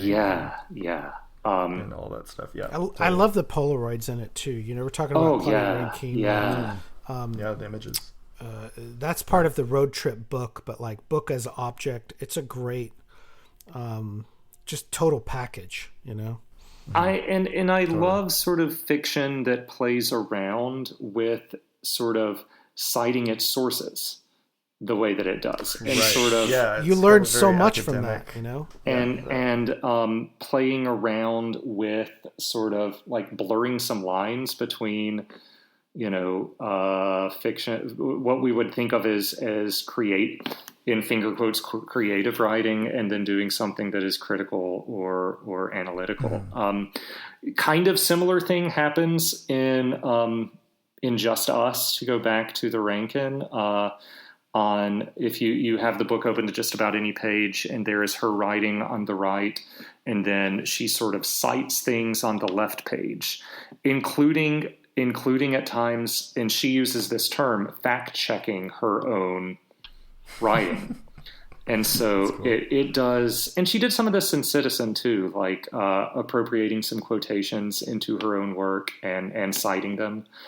And she does some of that as well. And that's just, I mean, in a world where like just about everything we read online, like has a handful of hyperlinks in it, like why wouldn't we in 2020 be writing fiction or commentary in print that does some of that?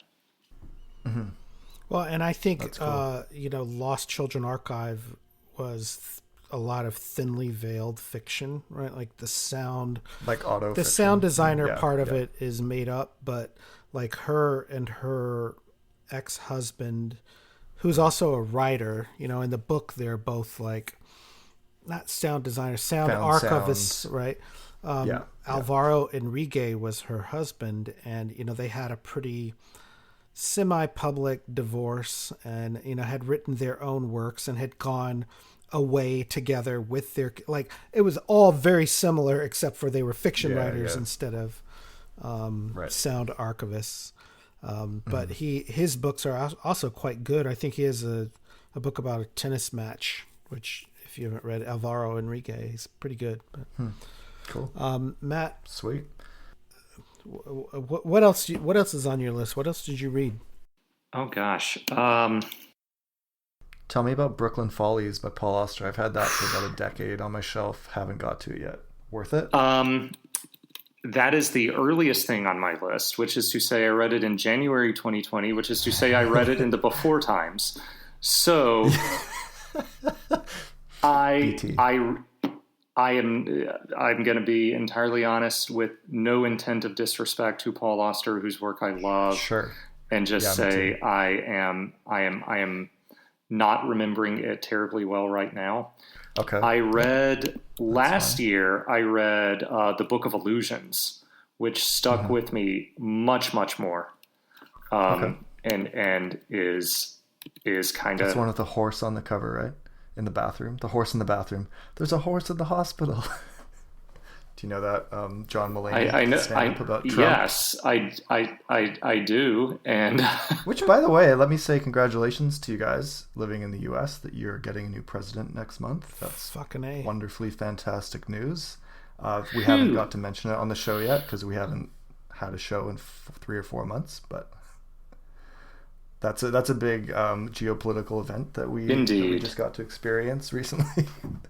I mean, most of the tenure of this podcast has happened in the Trump administration, Matt, which is disconcerting and a weird backdrop. But like, yay, we don't have to have that anymore. We don't have to make awkward Johnny Gentle references anymore. Yeah, that joke only goes so far, right? It really does. Yeah.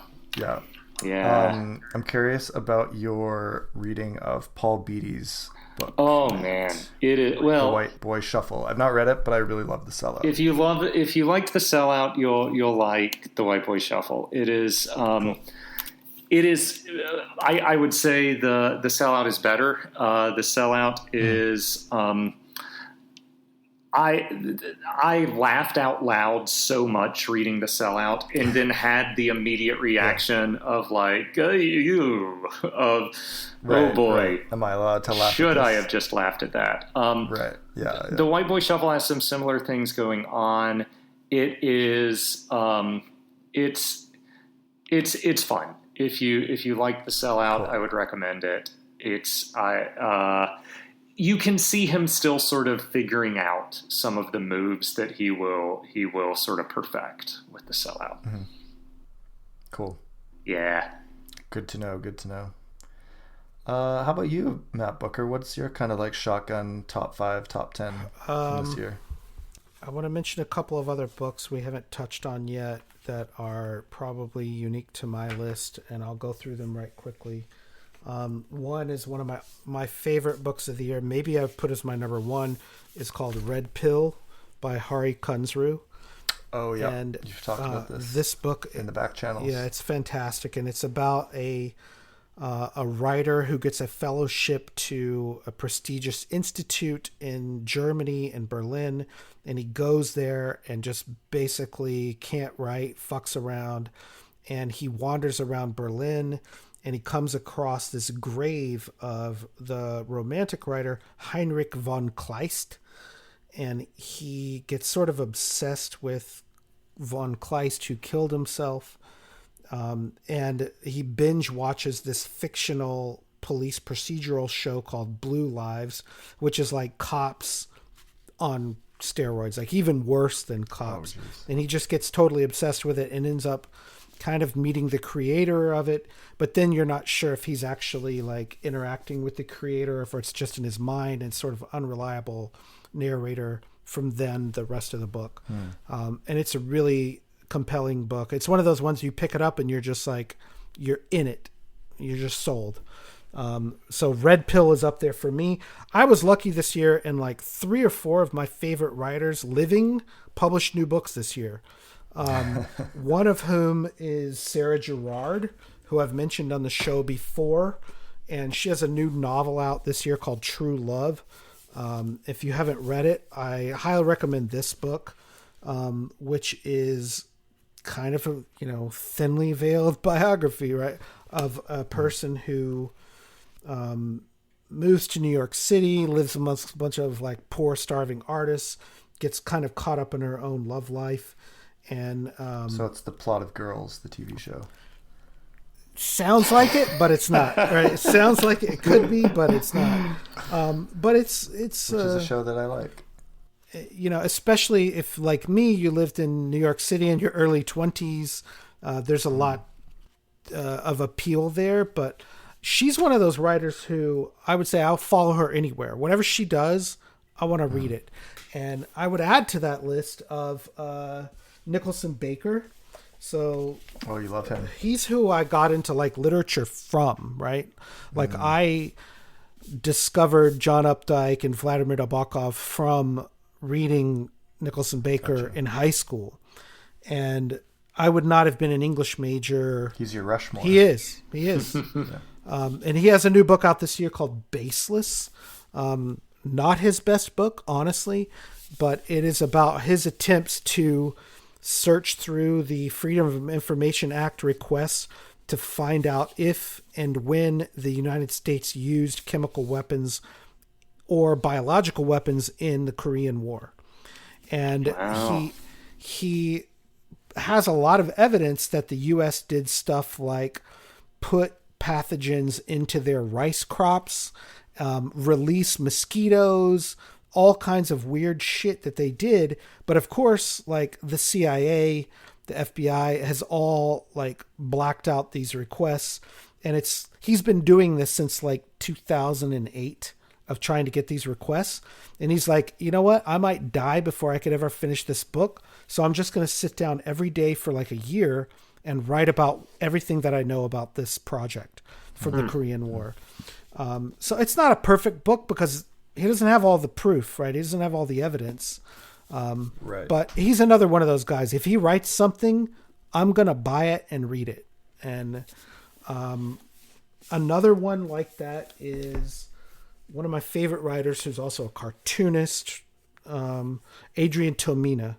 And his new book is called The Loneliness of the Long Distance Cartoonist. The book itself looks like a moleskin. Like it's got the little elastic band on it. Like a Field Notes, yeah. No. You're no. Kind of a fan. Oh, like a moleskin. different notebook. Sorry. But it is published on black and white on graph paper. He clearly drew it on graph paper. And it is a sort of memoir, and that it's all about the times in his life where he has been embarrassed or someone has messed up in front of him and he has been embarrassed on their behalf. But it's usually like whenever he's been insulted, he's cataloged all about how lonely that is.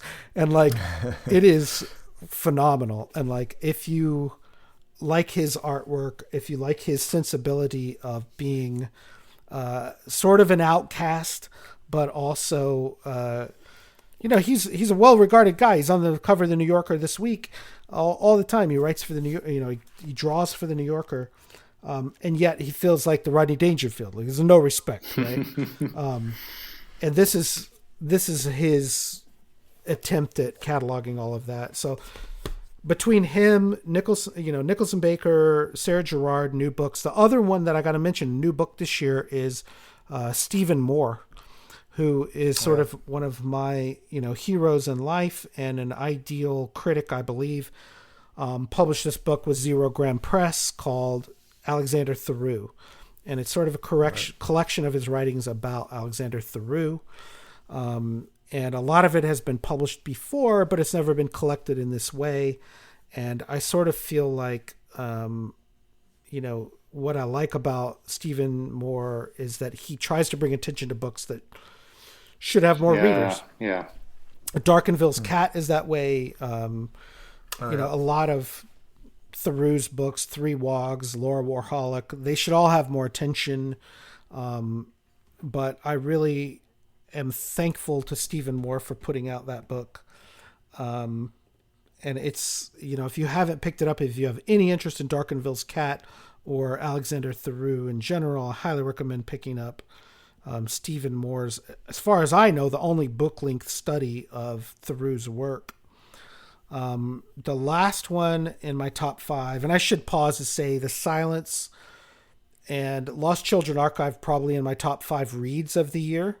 And I'm not going to mention those because we already discussed them. I'm not going to mention Enter the Aardvark, which you discussed in depth last episode. And obviously we're huge fans of Ghost that, Engine. So read that if you haven't. Christian Tabordo, mentioned that. But the last one I want to mention is an Australian novel called Clade, which is by a writer named James Bradley. And this book is somewhat about climate change, although it's told through various connected stories and set pieces. And it was first published in Australia in 2015. And the word clade means, it's like a taxonomy word in biology where it refers to a group of animals that have a common ancestor. And there's one section in particular in this book. There's tons of great sections. One about a beekeeper, one set in Antarctica. But there's one section called Journal of the Plague Year, which is about a like avian virus that's first found in China, and it spreads all over the world. And these people in Australia are just hearing about it, and they sort of go into lockdown, and then they go into hiding, and they're afraid it's going to come there. And like, you watch the world fall apart. And I found this just fascinating because it goes to show you that like fiction writers have been thinking of this scenario that we are living in right now for a long time. And it like, what would have been totally fictional in 2015 is like not only plausible now, but like we're living in it. And one of the main differences is in the fiction, it quickly devolves into like just cities being on fire and people killing each other, which is a little more, the reality is a lot more boring than that, right? It's like, just wear a mask and get takeout. It's like skip Christmas rather than, and like your alcohol intake's going to go up a bit this year. For some people, right? But in the book, it's like just devolves straight into like murder, right? And it's like Just the Road by Cormac McCarthy. It's like Mad Max, right? It's like it's a bit of a jump to go from like everyone being on lockdown, but it gets right up to that point that we're at now, right? Where there's like millions of global deaths, and it's just fascinating to read from like 5 years ago of what someone would have made of this fictionally. The new Lethem has a couple of kind of funny riffs on Cormac McCarthy's The Road, because where there is some playing around with like a couple of characters cracking wise about like, well, that's not exactly how this is playing out. Okay. I'm really curious to read this book now. Sounds in my wheelhouse for sure. Yeah.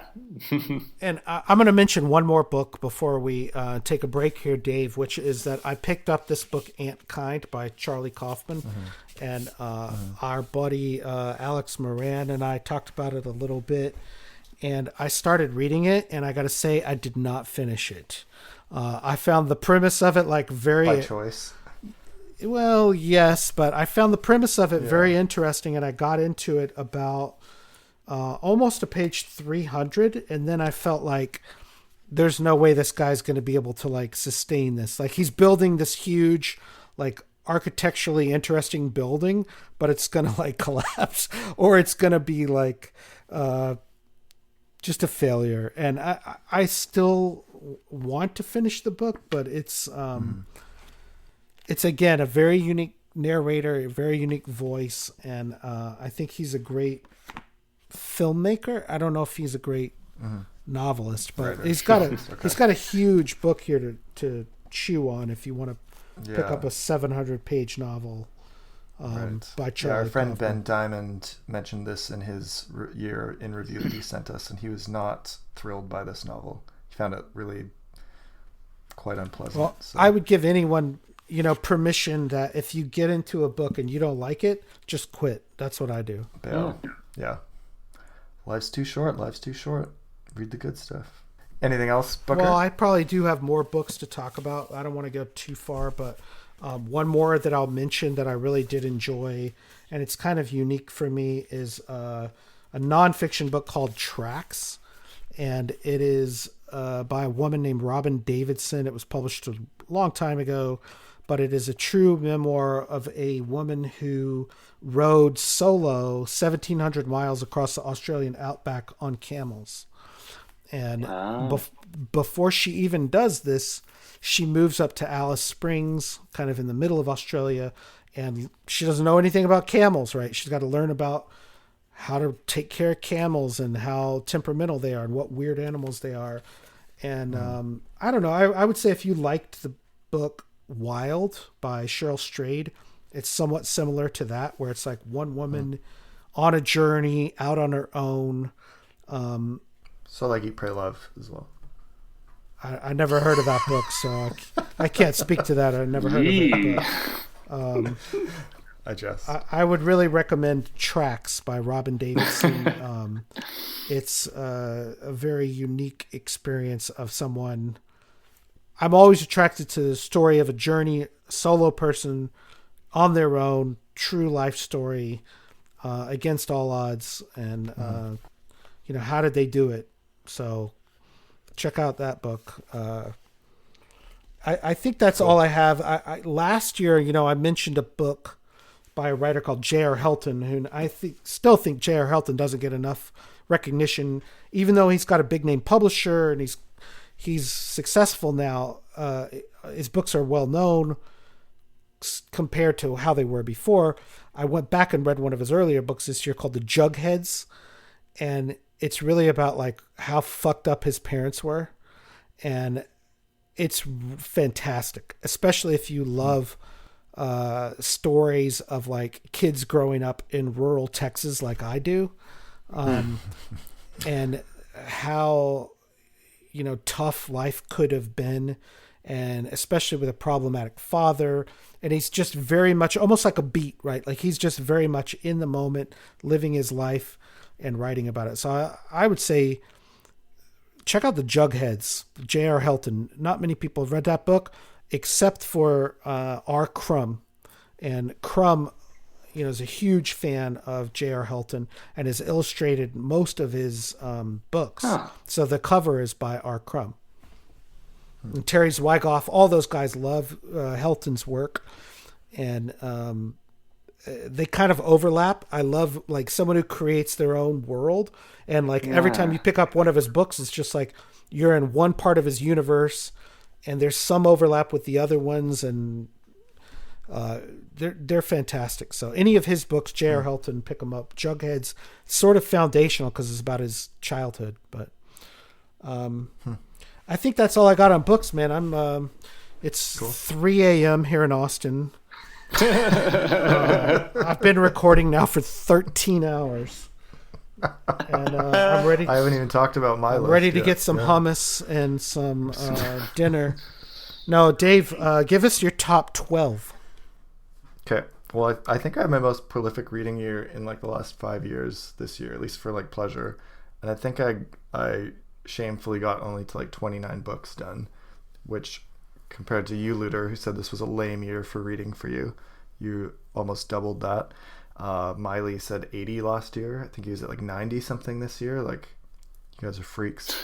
But chronologically, from what I read start to finish, my favorite books were The Secret History by Donna Tartt, House of Leaves by Mark Danielewski, which I've had on my shelf for a decade and just have always been like, I'll read that soon, and I always pushed it.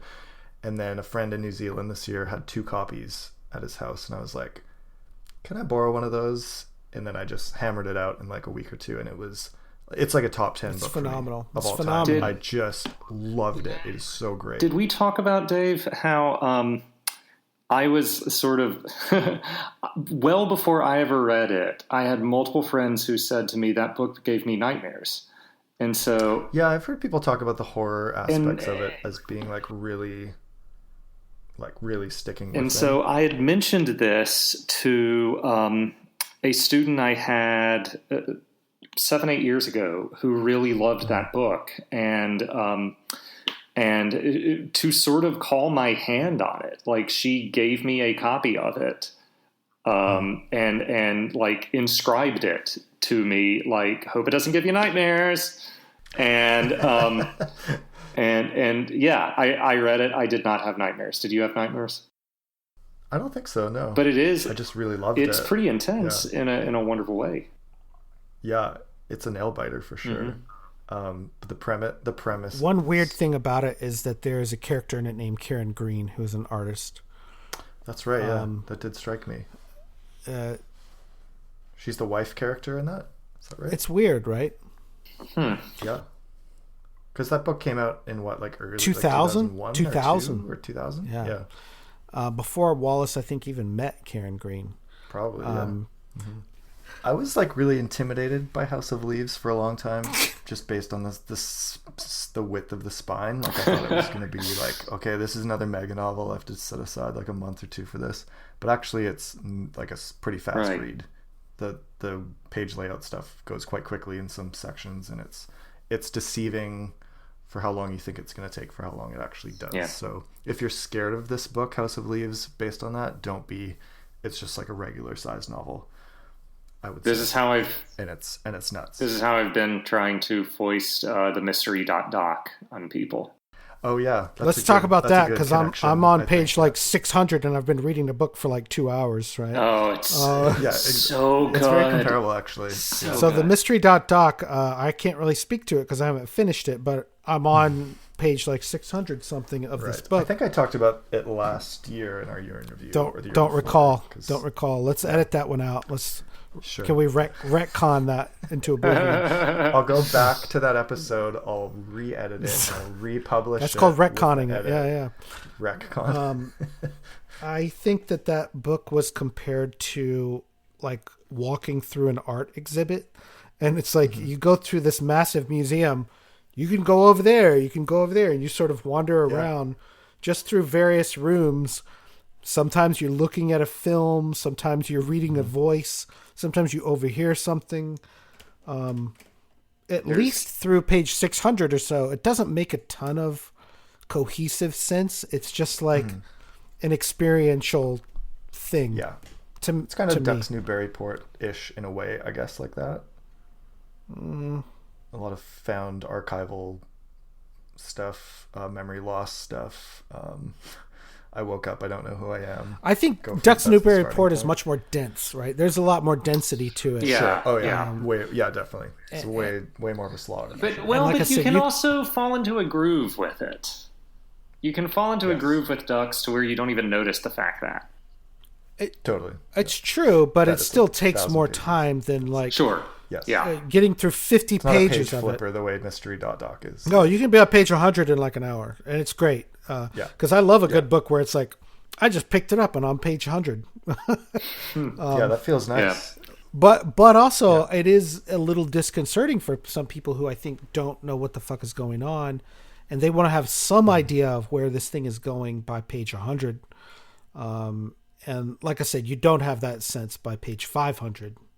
But so we can say if you're just typically generally not into the concept of mystery in general, like maybe this isn't the book for you. But I know if you're okay to sit with mystery for a while and puzzle through something. Yeah. Matt, you've kind of gone back and taken more of an interest in this book, though. Is there anything else you want to say about what intrigues you to go back to this book?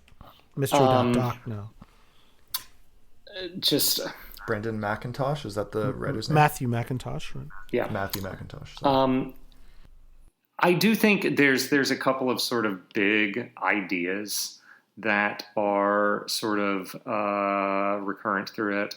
There's a lot in that book about loss, and there's a lot in that book about grief. And like most books that we tend to read, hey guys? And like, sad bastard shit. Well, there's a fair amount about like angels and life after death and just death in general, I would say. I don't know that I have a thought here. That's fine. We're going to edit this part out. All of the mystery.doc is going to get cut because I haven't even finished this thing. Okay. Let's go. Matt, do you have anything to add about best movies of the year, films, TV shows, music, other media that you consumed this year that you think is cool or interesting? I have been reading much more than I have been spending time with movies or other media. A couple of things come to mind. The film version by Spike Lee of American Utopia, the David Byrne Broadway show, is phenomenal. It is a very optimistic show, and I found really in a few moments like moving in ways that snuck up on me. And a little bit of that, but not all of it, I think, is like just watching a full theater and watching a show that ends with Dancing in the Aisles. And like that is you know, that's all it takes. I hope in a year from now or less to be dancing in the aisles somewhere, right? Don't we all? As far as music, I've not bought as much music or done as much listening. There is a new record out by by one of my longtime favorite bands, the Old 97s. Great new disc by them called 12th. It's their 12th album, and great. I see what they did there. Yeah. Just wonderful alternative country band out of Texas that just is beloved. Great songwriting. And Dave, we've talked a little bit about Jeff Rosenstock. I've really liked the new Jeff Rosenstock called No Dream. I've been seeing that on the year-end rounds. He has not grabbed me in the same way that many of my friends seem to enjoy him, but I'm still open to giving more of a chance. Just great punk record. It is definitely is doing some political thinking, and there is some righteous anger to it, as one would hope for in a punk record in 2020. Yes, pre-election. Yeah, cool. I'll just mention a few other books on my list, if that's cool. Go back to the books, Dave. What else did you like that you read? I read The Topeka School this year by Ben Lerner, which we talked about last year. I liked that. I read Freshwater by Akwaeke Emeze, who's a Nigerian-American writer, and I will strongly recommend this book.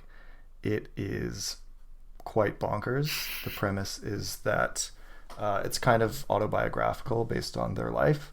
The premise is that they are kind of tormented by two spirits or deities who kind of like vie for their body and soul throughout the novel.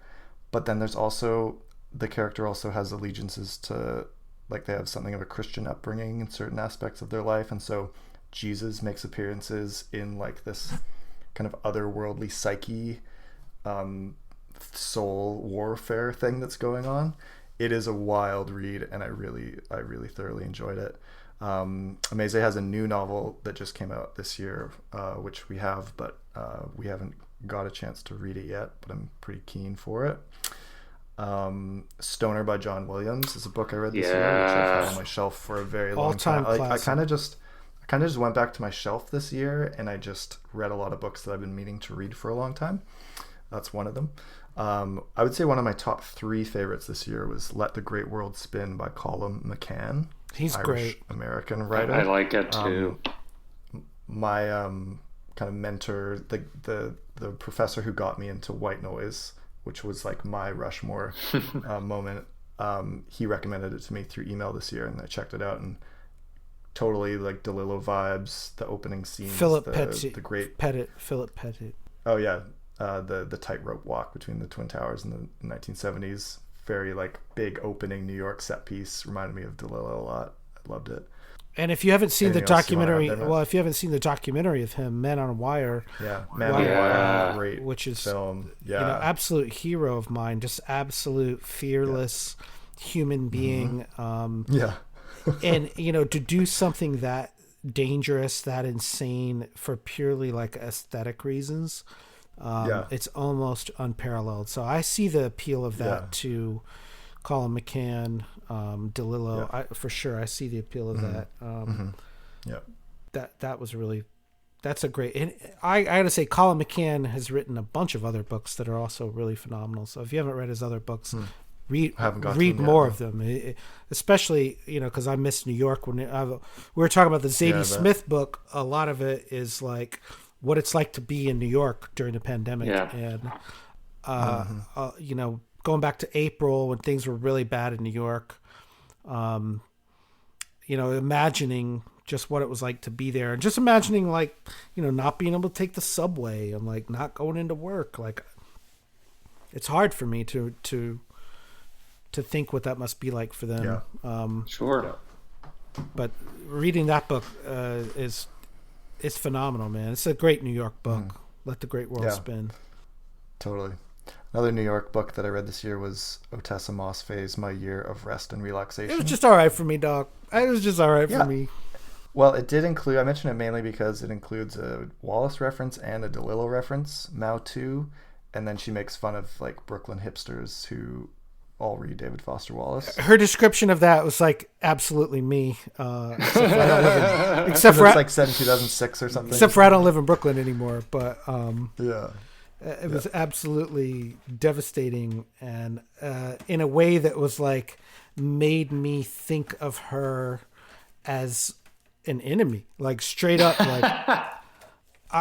This woman hates me. Yeah, and like I knew people like her in New York, you know, who are just like, you read David Foster Wallace, fuck you, get away from me.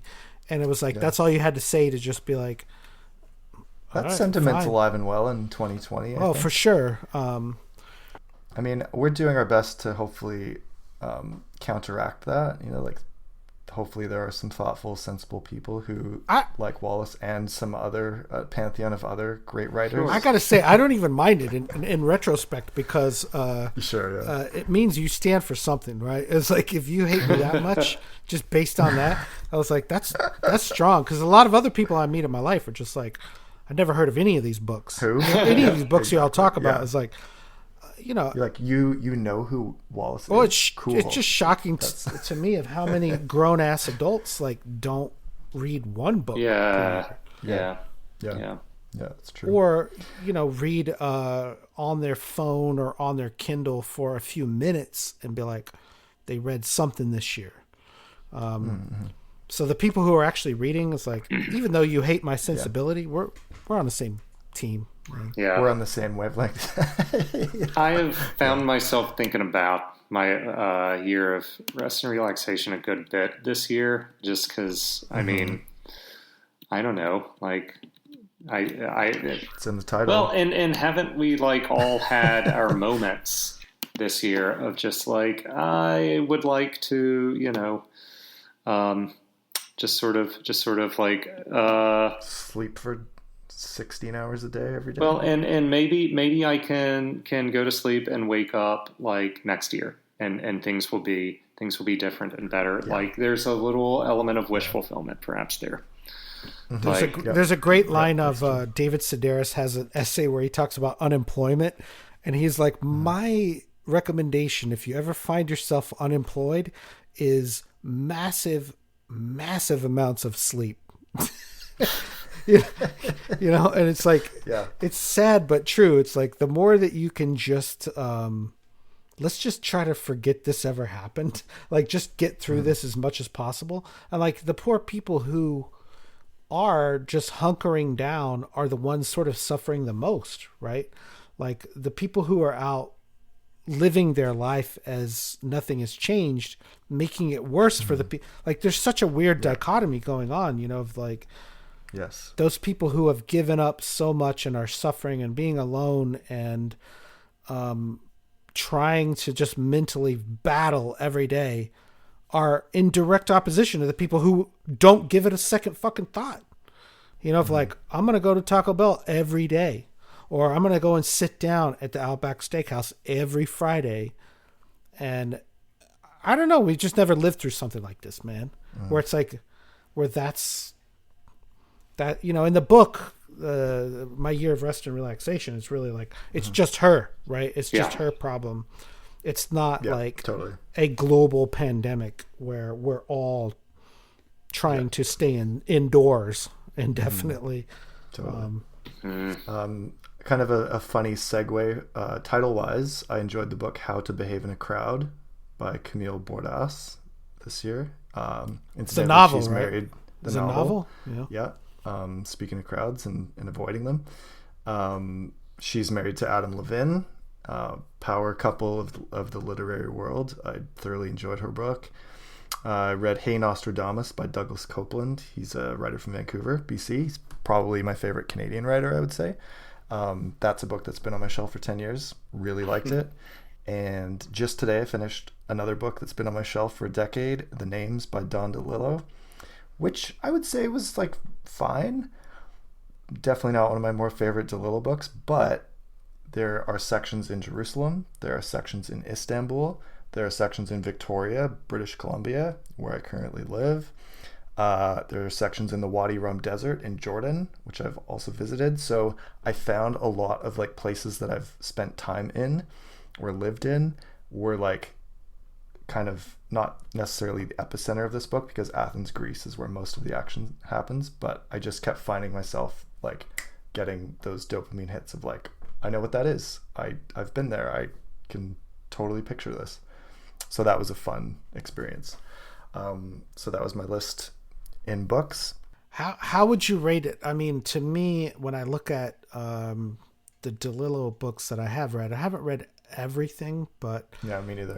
The Names was like, it's an early 80s novel. 82. Yes. Yeah. Right. Matt Luter and I's birth year novel. And so like, when I think of his 80s books like White Noise, Libra, those are absolute masterpieces to me. Yes, I agree. Mao 2, you mentioned, is definitely a masterpiece. Mm-hmm. Underworld. Early 90s? Yeah. Mao 2? Yeah. Yeah. Underworld is probably his number one, like, most ambitious book. I think it's fair to say. But then those earlier books, you know, we talked on the podcast before about In Zone as an Infinite Jest precursor, right? It definitely influenced Wallace. You know, interesting thing that I thought about when I was looking at some, like, okay, what influenced David Foster Wallace? In Zone is one of them. What influenced Don DeLillo? And he says a lot of what influenced him, you know, was like jazz and movies and but a good, you know, not a good friend, a friend of mine who lives here in Austin, who's a writer named Austin Kleon. If you haven't read his books, I recommend them. He says we think about influence the wrong way, because if you say David Foster Wallace was influenced by Don DeLillo, it almost implies like Don DeLillo is doing something to David Foster Wallace. But really, the influence of Don DeLillo on David Foster Wallace is a conscious choice by David Foster Wallace to say, I am going to take your work and kind of fucking steal from it. Like, and kind of like repurpose it. Right. Yeah. And like this idea that we think about influence as like, you know, older person, like you're going back through generations. Like I just said, like Wallace was influenced by DeLillo. DeLillo was influenced by Harlem jazz. It's like that, all of that, forget that. That is artists who are creatively stealing from other artists, like in a good way. Sure. You know, that's like how books are made. The Michael Chabon line that all fiction is fan fiction. or Cormac McCarthy says all books are made out of books, right? Yeah. Like you're taking other books. We're on a cumulative journey as humanity together, right? Like it's hard to read something entirely original. You're always building on what came before. And this is a thing that I to mention Lethem again, that I've always loved about him, is like wearing those sort of things on his sleeve in a really celebratory way. Right. I dig that so much more than like the Oedipal anxiety of influence kind of thought of I mean, I don't have time for that. For the idea of like someone who influences me is someone that I must somehow best. Mm-hmm. I don't care for that.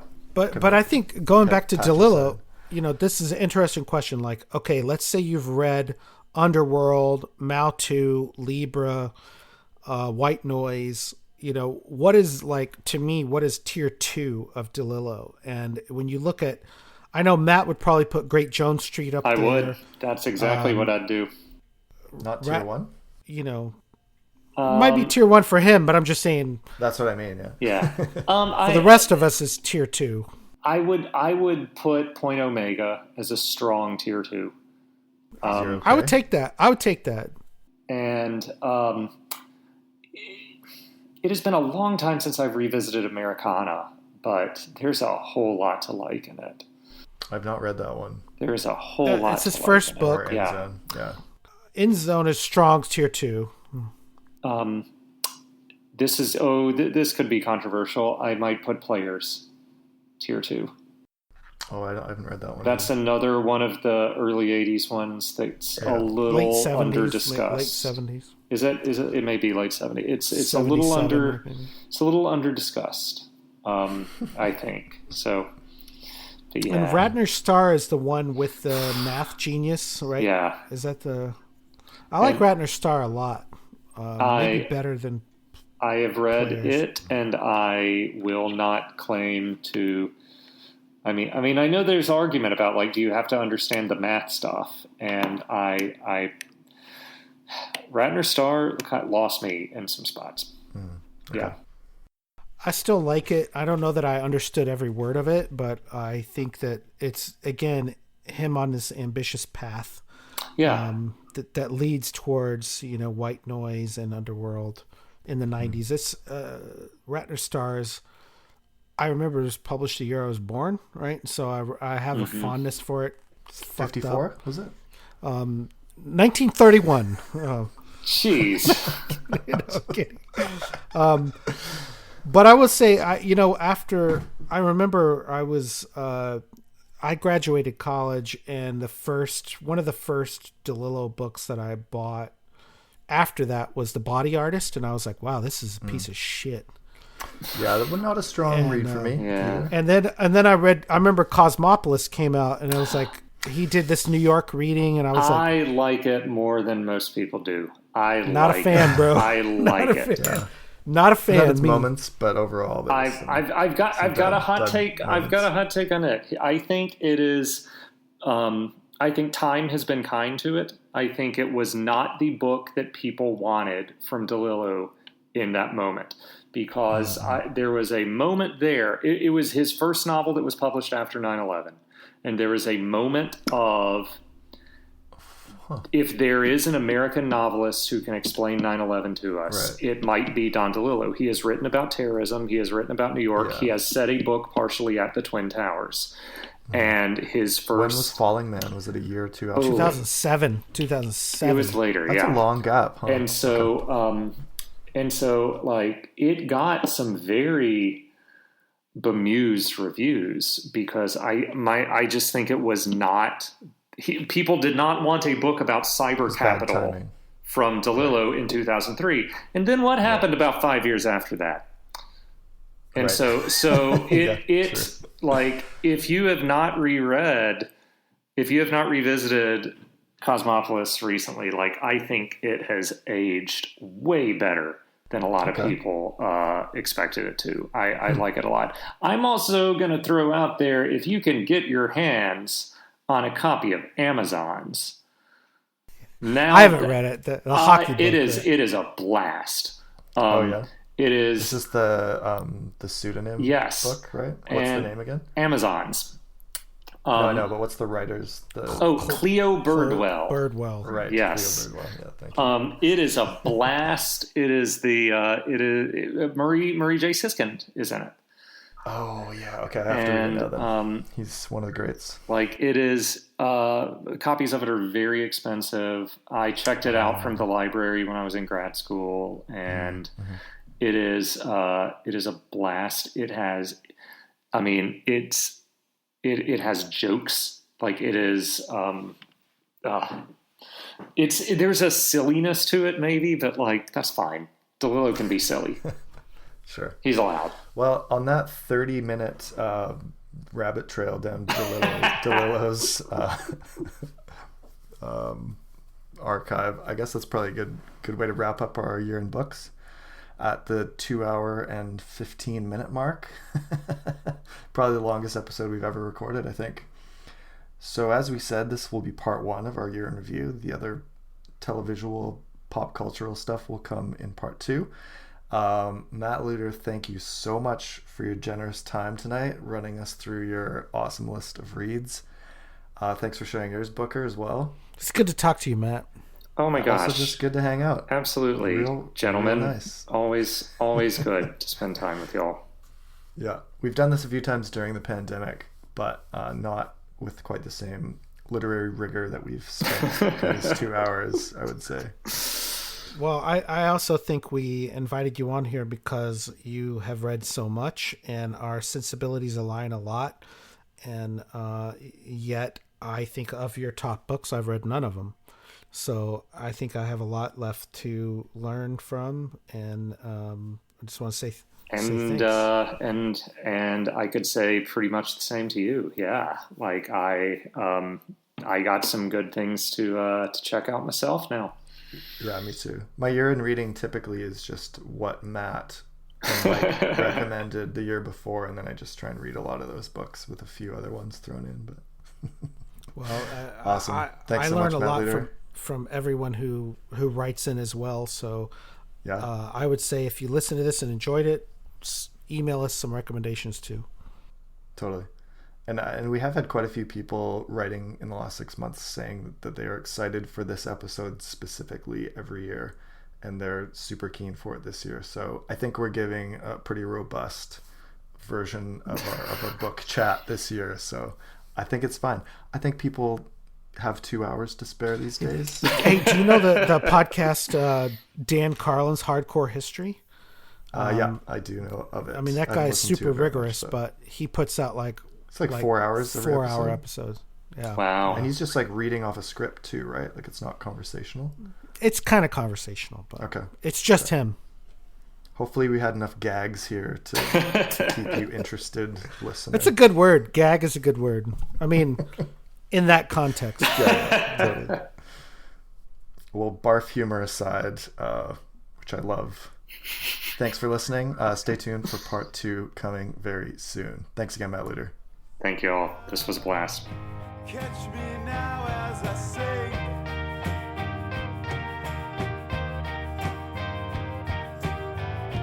into darkness I thought to be extinct.